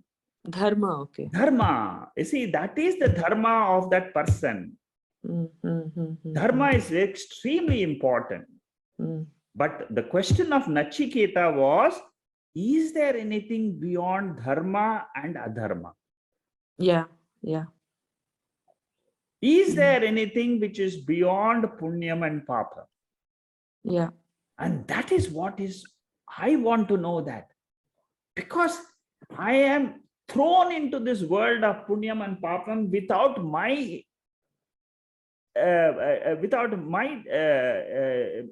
intention. I know I am born in this family, I am born with my siblings, I am born with this situation. Is there anything which will come on? Is there anything which will come make me come out of this cycle? And that is the knowledge of the self. It's very complex. It's very complex. I'm Very still complex, but struggling with it. Yes. yes, but don't worry, you are still in the process, doesn't matter. Yeah. You see, basically, you should understand that Punya Papam is working in all our lives. Throughout our life, there is a cycle of, there's a law of Punya Papam which is working. I should not bother too much about it. Let me just go through the life as it comes. My Punyam gives me a happy day today. It's okay. My Papam gives me some sad things in my life today. Forget about tomorrow. Tomorrow will be another story. Yeah. Only look it on a day-to-day basis. I think this, what you say, makes a lot of sense, because Punyam Papam is happening right now. Yes, right. It's happening right now. Yes. So, and that accumulation process is now. What's happening in my mind? Correct. And resultant Everything actions. happens only in your mind. If you study your whole life, you will suddenly realize the whole life is happening inside me, not outside. Yeah. That is why in the Wednesday class, I'm taking Jiva Srishti and Ishvara Srishti. Yeah. The more you understand that Panchadasi chapter 5, you will understand Jiva Srishti chapter 4, Jiva Srishti and Ishvara Srishti. You will find that this control, I have no control on the thoughts which I have. Yeah. Or on my life. In my life, it's because if you have no control in your thoughts, that is your life, right? Yes, that's right. Yeah. Whole life is what? It's only experience of your thoughts. Outside action. See, outside environment translates into experience in your mind. Ultimately, outside external environment, for example, you have friends outside. Yeah. They are only manifestations of your own punya papa. That's all. But your experiences of joy and sorrow is all only in your mind. Yeah. It is all in the form of thoughts and thoughts and thoughts and thoughts. Yes, that's true. But tell me, so one thing. They say that you can choose your thoughts. You can't choose your thoughts. You can't. You can't, because see, the modern psychology says you choose your thoughts. You choose your thoughts, you try. You try to choose your thoughts. Yes, you try to choose your thoughts. You try your best to lead a life of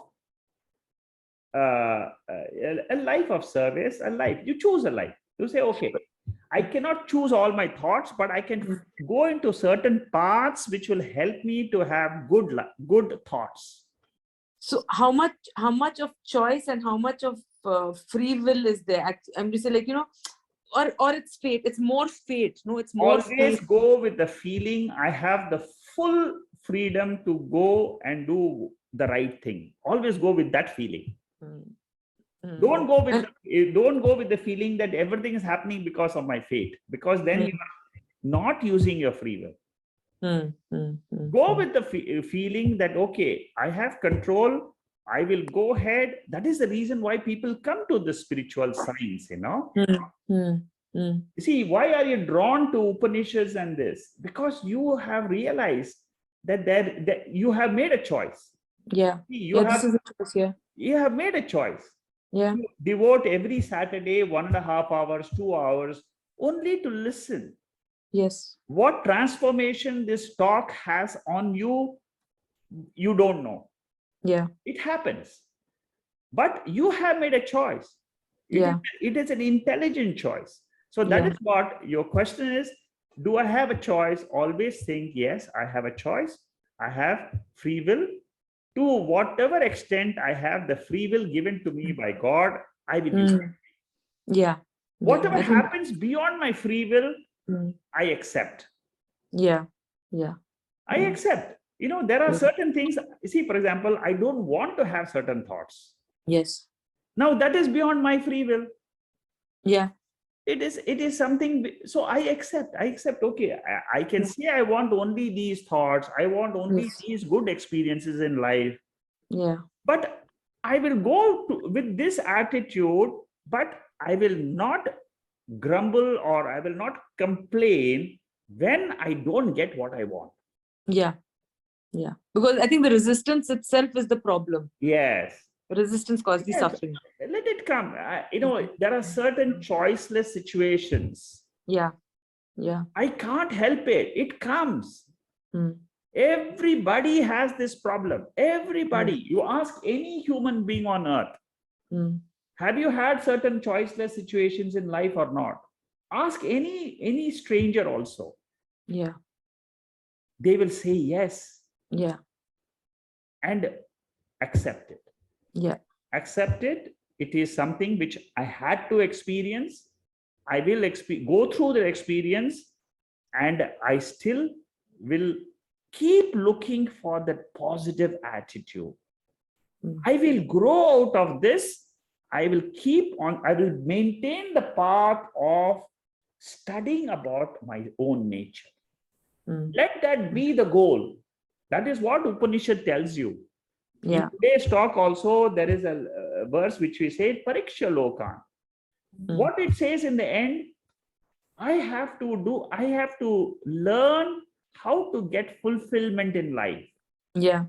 Yeah. I have to learn how Mm. to be fulfilled, how to be happy in life. Mm. Is there a method by which I can say, I am always happy? Mm.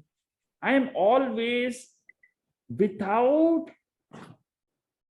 getting bothered with the thoughts which I have. Mm. Is there a way? Mm. That is what we are trying to understand through the Upanishads. Yeah. Upanishads are, they have the methodology. They give you guarantee that you will be able to come out of your sorrow, and if you are on the path, you are a very, very a meritorious individual. You have the punyam, therefore you have come into this learning. Yeah. Otherwise, Yeah. you will not even come. Yeah. Access is not there then. There is no access to this knowledge at all. Yeah. Okay, it's a very beautiful question you have asked. It's been a good conversation. Thank you. Thank you so much. Thank you. Anybody else has any other doubt? Yes, Mr. Shekhar. Yeah, Jacqueline, tell me. Energy. Yeah.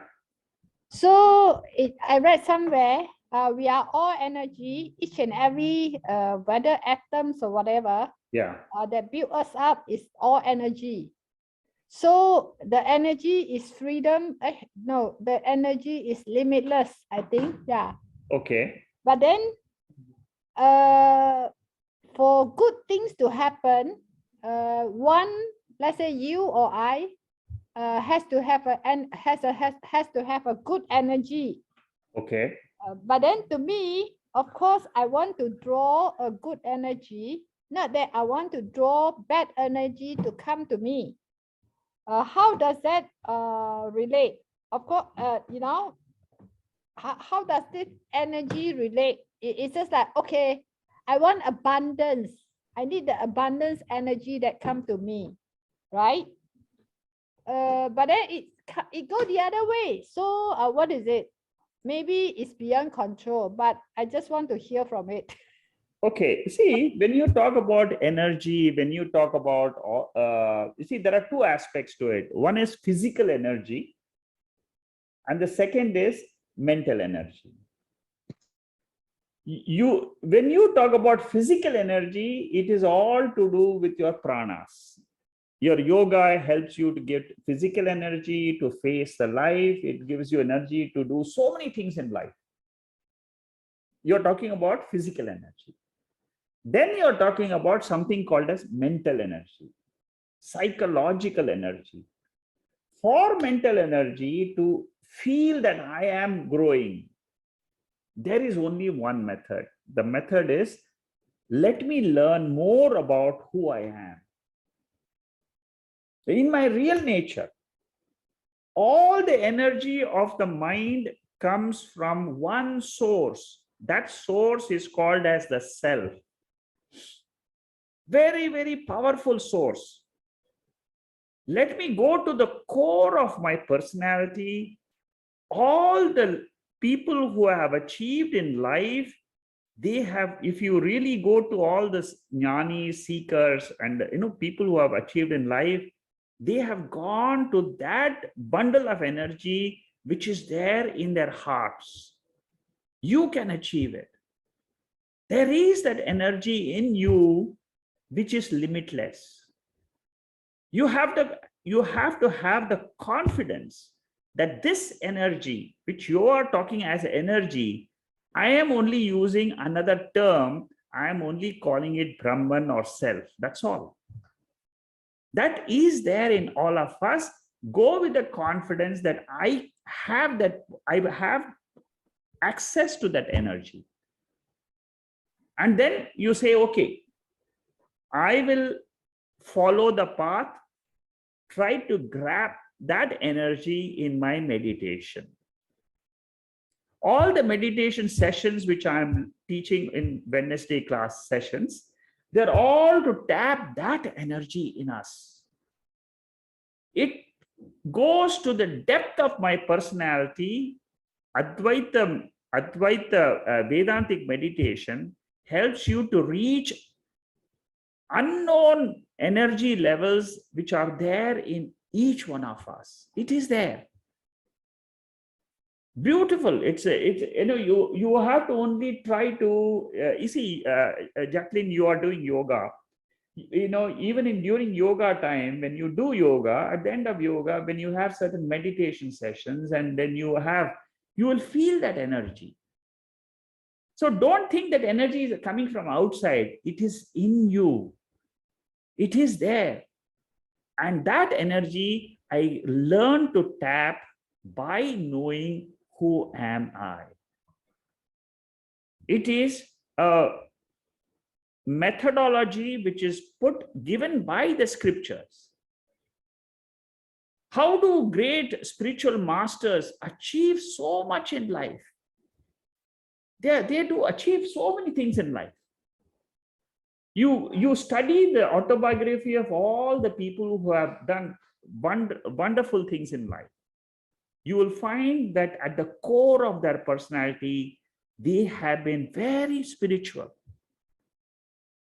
They have gone deep into themselves. And then they have gone to that limitless source, which is found through meditations. Okay? Okay. Appreciate Howard. So the energy is, although the vibrational is equal to the vibration, is equal to Brahman, is equal to self. Yes, that's correct.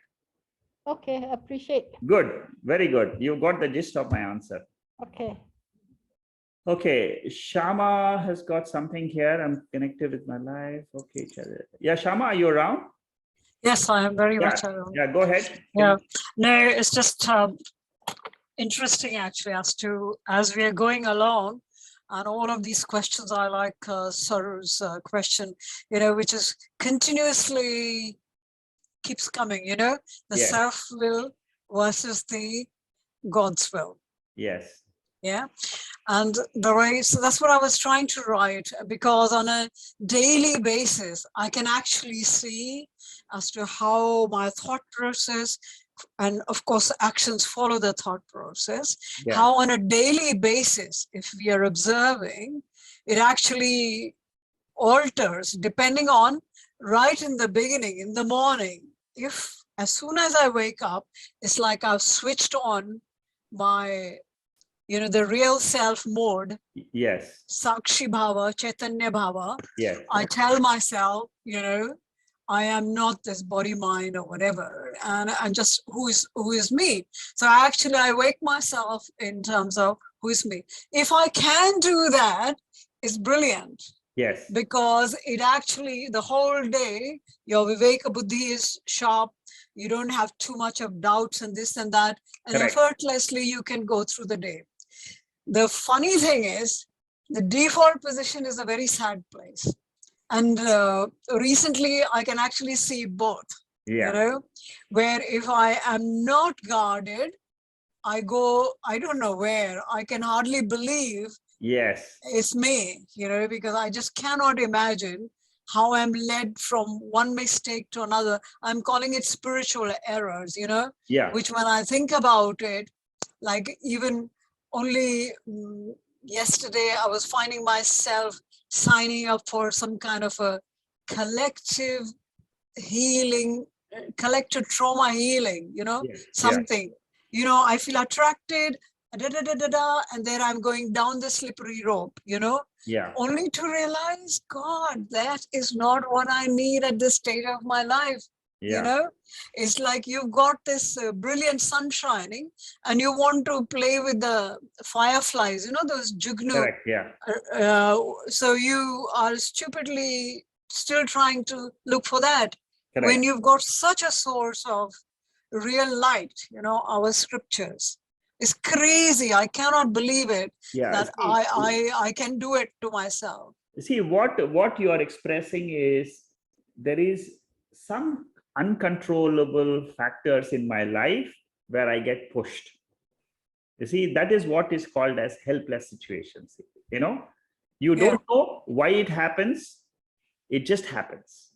I think it's a moment of spiritual carelessness. This is really what I'm imagining that, you see, because you have got some inclinations, you have found some enlightenment in your mind about the nature of your mind. You're able to understand it as spiritual errors. See, the Prataswarami meditation, which I'm teaching so now, wonderful. it's a beautiful meditation. Wonderful, yeah.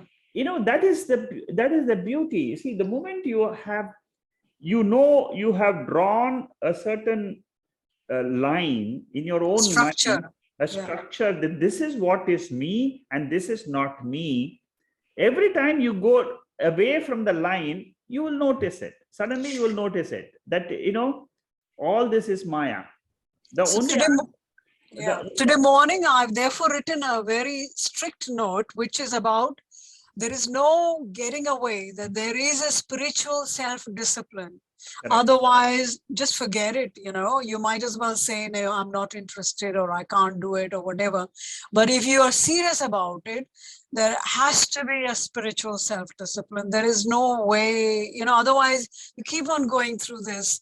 I find it's a very sad state where one day you're on such a spiritual high, next day you're on a spiritual low. It's not fun at all. It's not fun because it's just so catastrophic, to see all the same very self in such a, I'm glad you are expressing all your experiences to the whole group, because what you are expressing is faced by almost every one of us. I actually had to write a note to myself, which is a note which is guiding is my extreme. So it's like awareness, attention, and concentration. So regardless of whether I'm working in the kitchen or I'm doing whatever else, I'm fully concentrated. But for example, if I'm doing meditation or, my spiritual study, I cannot allow my mind to think of 10 other things, which I do allow. My natural nature is do 10 things at the same time. The stupid womenly, that I actually enjoyed it so much, this multitasking. I find it great fun, while you're listening, you can, and I'm guilty, I'm telling you, because we can switch off the video. So I know I've done funny things, even while listening to your talks. I'm just being very confessional to admit that I have done, just because it's very interesting. I can iron while I listen. Can you imagine? Yeah. All sorts of stupid things. And see, that is okay. It's okay to do some of these things. Doesn't matter, but what I appreciate in you is that you are learning. You see, it's a constant learning, and you're growing. You see, that is the beauty. You see, you are able to learn, again grow, again learn, again grow. That is what as long as you feel happiness inside you of being in this path, that is the greatest achievement. And the aspiration which I have is, if only in my Jagrat state, I can continuously remain in that Gyan Agni, which is really like the sun in the, at the midday sun, Yeah. how it shines, and there is no shadow. So I can't see any shadow. So I don't chase shadows. Otherwise, I start looking for the shadows, because those are very entertaining and they are great fun. Yeah. But nothing like really seeing that midday sun, and the sun shining. Is that joy, So yeah. Good. I'm very happy. The only answer I have is just be on the path. Keep studying the Upanishads. Your life will improve. You will find there's a lot of fulfillment in life. One question can I ask? Yeah, go ahead. Is there some way where, there's so many, I almost feel like if I, just like a computer, if I can get an antivirus or whatever, it actually just stops all these corrupt There is software. no medicine like that. No, In the spiritual field, can I not have some kind of download where I can say, as soon as it comes, clear it out, so I don't even know when, anything is coming. The antiviruses. I want an antivirus. There is no antivirus to a life of thoughts and experiences. There is no antivirus for that. We have to go through our prarabdha. Our prarabdha is something which we have to go through. A jnani also goes through it. But only advantage is going through the prarabdha, I still can stand apart. Yeah. Your question should be, how do I stand apart yet going through my prarabdha? Yeah. It is possible through spiritual study. As you learn more and more about this Atma, you will find a solution to go through this prarabdha karmas, your life, at the same time bask in the sunlight of spiritual knowledge. It is there. Yeah. It will come. Just be on the path. There is no other way. It is. Shekharji, can you remember that particular shloka? I don't know where it comes. Knowing one that you know everything. There's something like that. No, yeah, that is the Mundaka Upanishad. Mundaka Upanishad. Yeah. What is it that knowing one? Eka vijnanena sarva vijnanam bhavati. Yeah. So that is the question asked by Shaunaka to Angiras right in the beginning of this chapter in Mundaka Upanishad. Right. Yeah. And he is asking the Guru, can you teach me one thing? Only one thing I want to know, because the world is full of so many things. That's right. And then the Guru says, learn Paravidya. Paravidya is the science of the subject, the experiencer. Right. Yeah. The experiencer is the consciousness principle. Yeah. If you understand that you are the consciousness principle, yeah, my light, all these experiences at the lower level are happening. And whether it is Jagrat Avastha or Swapna Avastha, there will be Dvaitam. Dvaitam means sorrow. But in this Dvaitam experiences, I have the knowledge of Advaitam. Advaitam says, my real Swarupam is pure consciousness. Yeah. In which there is no world, in which there is no body, in which there is no life, there is no death. Right. And the joy which, when I think about it, is that is the perfection which I have been looking for all my life. Yes. And I've not gained it. I've not gained it because I will be looking like in something else or something else or something. But there's the only one perfection to be attained, and that can only happen in Atman, isn't it? There is no other. There is no other. There is nothing in the world. You can go around for hundreds of lives. keep looking outside, you will not get it. It is a And promise. It is a promise given by the Upanishad, and it says, you will find fulfillment only in Atma, and your intellect has to keep on thinking, what is that Atma? What is that Atma which the Upanishad is wanting to teach me? yeah, And can I, through logic, arrive at the teaching? mhm, You mhm, see, Veda straight away tells me, I am this Chaitanyam, I am this mhm, pure consciousness. But how does my intellect reason this? mhm, And this comes, like I said in Taittiriya Vashyam, today I was listening and I was reading about this Taittiriya Bhashyam of Shankaracharya, where there is a debate between Shankaracharya and his opponent. And he says that the debate is about this question: how do I keep this knowledge that I am of that pure consciousness?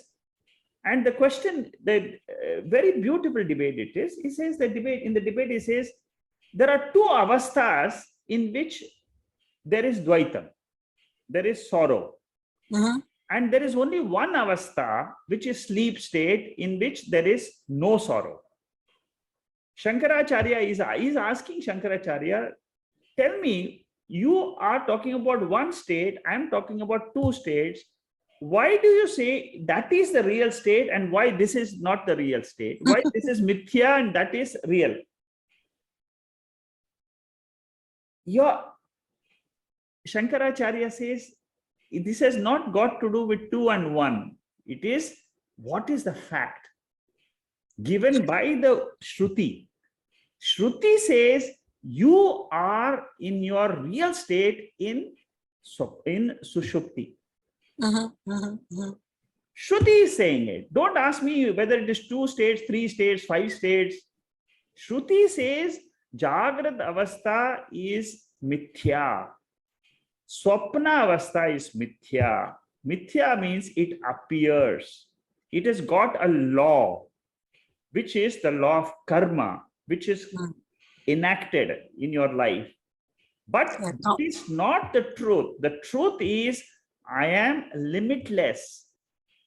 You have the experience. It is not that it is a new experience.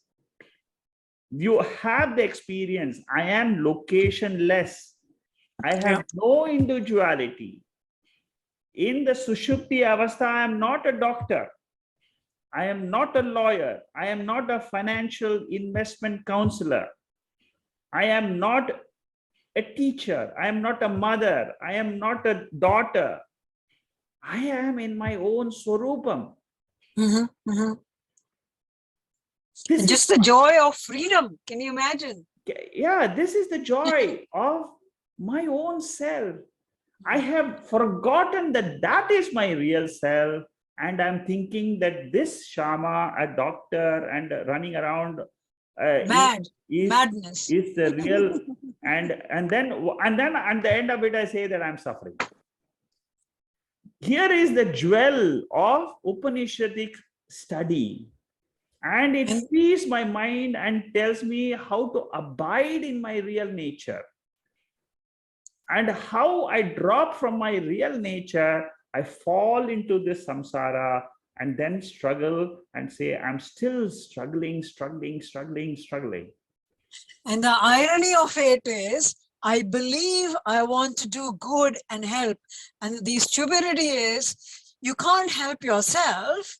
You're trying to help so many other people. So No, there but comes a that is still okay, because no, but that's just the karma that you happen to yeah, be, because yeah. you are actually not helping someone.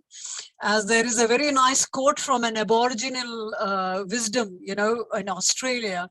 And this lady, she says, if you have come to help me, don't waste your time. Yeah.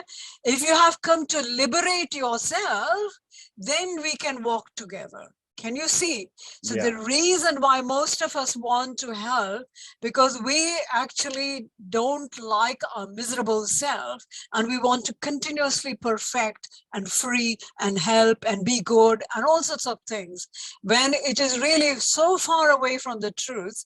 And I have begun to believe that if I am my true self, there is nothing but just good that can happen. You know, how can a default, can be any default position that I will want to be horrible to someone if I am already in my best perfected self? Sorry, Shekharji, I'm so sorry. No, it's good. Yeah, Sadhu, you were saying something? I can't hear you. You're not. Muted, you're muted. I wanted to respond to you, Shama, if that's all right. Yes, please do. And with your permission, Yeah, go Shekhar. ahead. Yeah, Sadhu, yeah. So one is, I totally understand where you're coming from, because I have had similar experiences. And I was working with another teacher on this matter, and this was just day before yesterday. And I was also saying, you know, and the thing that she brought to my notice was, just be kinder to yourself and have more compassion to yourself and to the thoughts that you are having. Yeah. And somewhere I found that making more space within me to allow whatever is coming to be, and to just observe and let it go without judging it. And I just wanted to leave that with you. Yeah. Good, very Thank you. good. Thank you. Thank you. It's a good addition to what Shama is saying. Good. Thank you, Sadhu. Anybody else has anything else? Okay. Yeah, Sorry, Bharat, go ahead. hi, Shekharji, hi. Um, First of all, apologies. I'm due to demands of work, I'm unable to attend the Wednesday classes, but I do try to listen to them.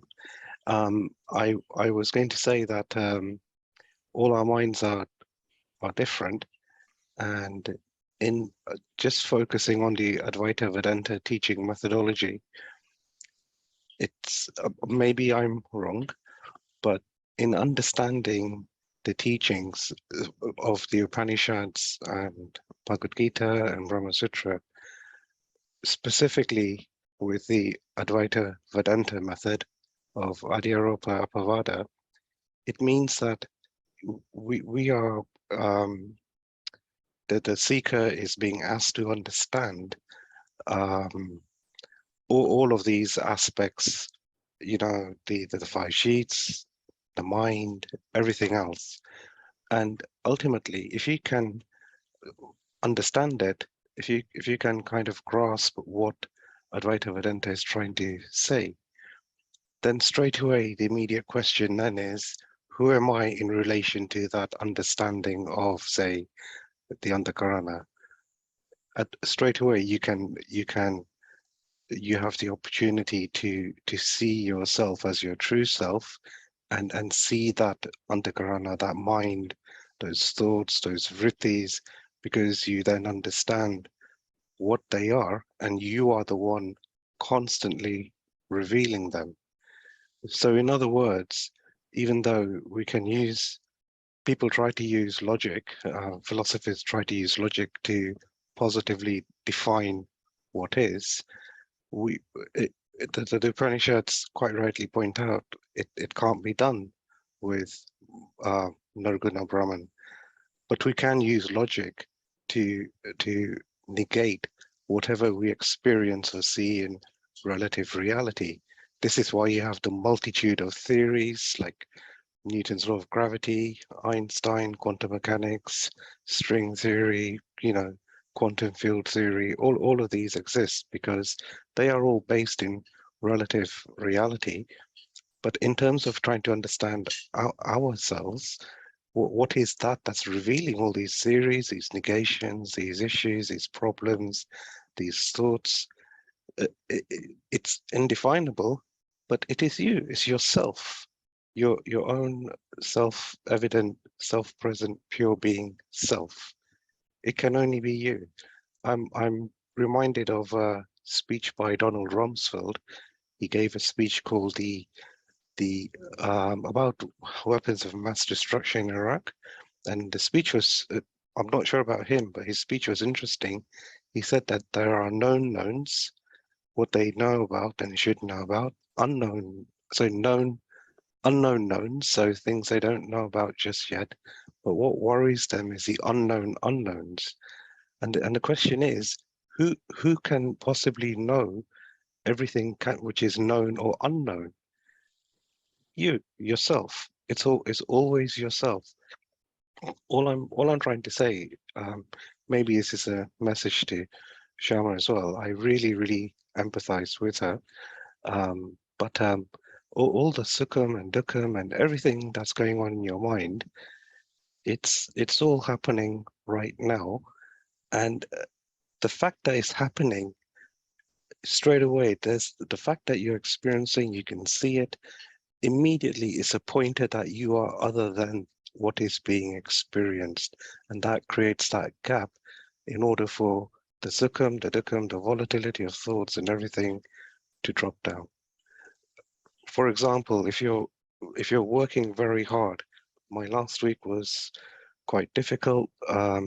I didn't really have much time to meditate. I managed to do my morning studies, but even during the day, whilst everything was happening, even then, your mind is not thinking. What is doing everything? It's nothing. It's just happening. Yet everything is happening smoothly, like tremendous action, tremendous pressure, so many things, and we all go through this all the time. So Yeah. I guess what I'm trying to say is that, you know, everything is what it is. It's kind of what is, and sometimes it's helpful to just relax, just completely relax amidst all the actions and everything else, and even psychologically give your mind The some rest. space. Yeah, that's correct. Good, Bharat. What you're saying is another solution to what Shama is undergoing, or anybody else is undergoing. Anybody, yeah. Yeah, it's a give yourself the rest. Is a good solution, and all this is possible because you have got some background into the Atma, the knowledge of of our real self. Yeah. You see, it helps us. You see, what you're suggesting is use that knowledge. Yeah. And rest in that knowledge. Just rest, just like, you know, I think in chapter 15 of the Bhagavad Gita, Yeah. is it I can't quite pronounce the name, Uttama Purusha? Uttama Purusha. Purushottama. Purushottama. Yoga. Yeah, exactly. And the person of that level, ultimately, you know, once Advaita Vedanta, the Upanishads, Bhagavad Gita, Brahma Sutra have pointed out that you have a diamond in your pocket, you don't need to be told that there is a diamond in your pocket anymore. Go live your life. Do what you have to do. And don't worry about it. Just relax. Take it easy. It's fine. It's a good way of putting it across. Bharat, nice. What you have done is simplified the teaching and saying, okay, carry on the life with the background of the teaching. Don't worry. There's nothing to fear. There is absolutely nothing to fear. Bharat, I must say, you know, I'm actually enjoying this process so much as I'm lamenting. It sounds like I'm lamenting, but I'm actually enjoying it because I realize there is no other shortcut, because the way I sort of see a trajectory, almost as if you can, you know, draw a line, you know, so it's always going to be steady upward, you know, but exactly. I realize in that steady upward direction is definitely steady upward, but there is a, you know, a little wave up and down on a daily basis, which will happen. And the reason why I don't like it or I resent it partially is only because of my ego. My ego is so strong and heavy. It's just because how in my material life, whatever I set my mind to it, I can just do it, you know? So it's really a complete contrast where I even in my spiritual life, I don't even like this kind of daily up and down. Can you see I, that? So it's the same Shama, personality. It's the same personality. Shama, Yeah. I remembered you the other day. I hope you don't mind. In No, a not at all. previous lecture, you mentioned how you had this fight with your ego. And Yeah. the other day, I woke up in the morning, and for some reason, my mind was all over the place. And I was like, yeah, wow, cool. And for a moment, I got taken in. And as soon as I got taken in, all I could think of was how absurd that here I am having a thought that my ego is triggered. Like, isn't that absurd? My ego is separate to me, yet I'm upset that my ego is triggered. How absurd. And in that Yeah. moment, everything just turned into laughter. Yeah, no, it's really crazy. It's very crazy to see your ego playing the mind tricks, you know. And But then the ego stops, and then you just do whatever you have yeah, to but do. the way to this is really just my own little theory which I'm working on. The way to actually finally get rid of the ego, the devil, is by actually getting a much bigger power, you know, which is, you know, the ego is nothing, you know, if the Lord. So I'm increasingly realizing I can't do it by myself, you know. The Lord has to be there, you know. So I'm saying, acha theek hai, you are great, you know, I have surrendered. Now, can you please help? So I'm trying to listen to the Lord himself. And then he tells me, do this, do this, do that. And I said, acha theek hai. Okay. I would like to make a small admission that every morning I listen to your teachings. And of course, lately I've been listening to Shakaji's absolutely wonderful lectures. This morning, towards the end of chapter 15 of Bhagavad Gita, when I listen outside with my eyes closed, sometimes my eyes open, and I'm just completely in it. And I realized at that moment, I don't need anything for my own happiness. Very true. No, and no one does. Good, very good, Bharat. I think you have benefited a lot from the spiritual study. It's a good inspiration to a lot of people to listen to you, and also Shama, it's good to have your experiences. Thank you. We will continue next week, and we'll continue with the study of the second half. We have almost come to 50 verses, and we have another 50 verses. The second half will be slightly faster because there's not much. We don't have to really go into a depth of so many other mantras. But I will finish those mantras and then take on the next Upanishad. And thank you. Good night. Hari Om. Thank you. Thank you very much. Thank you. Thank you.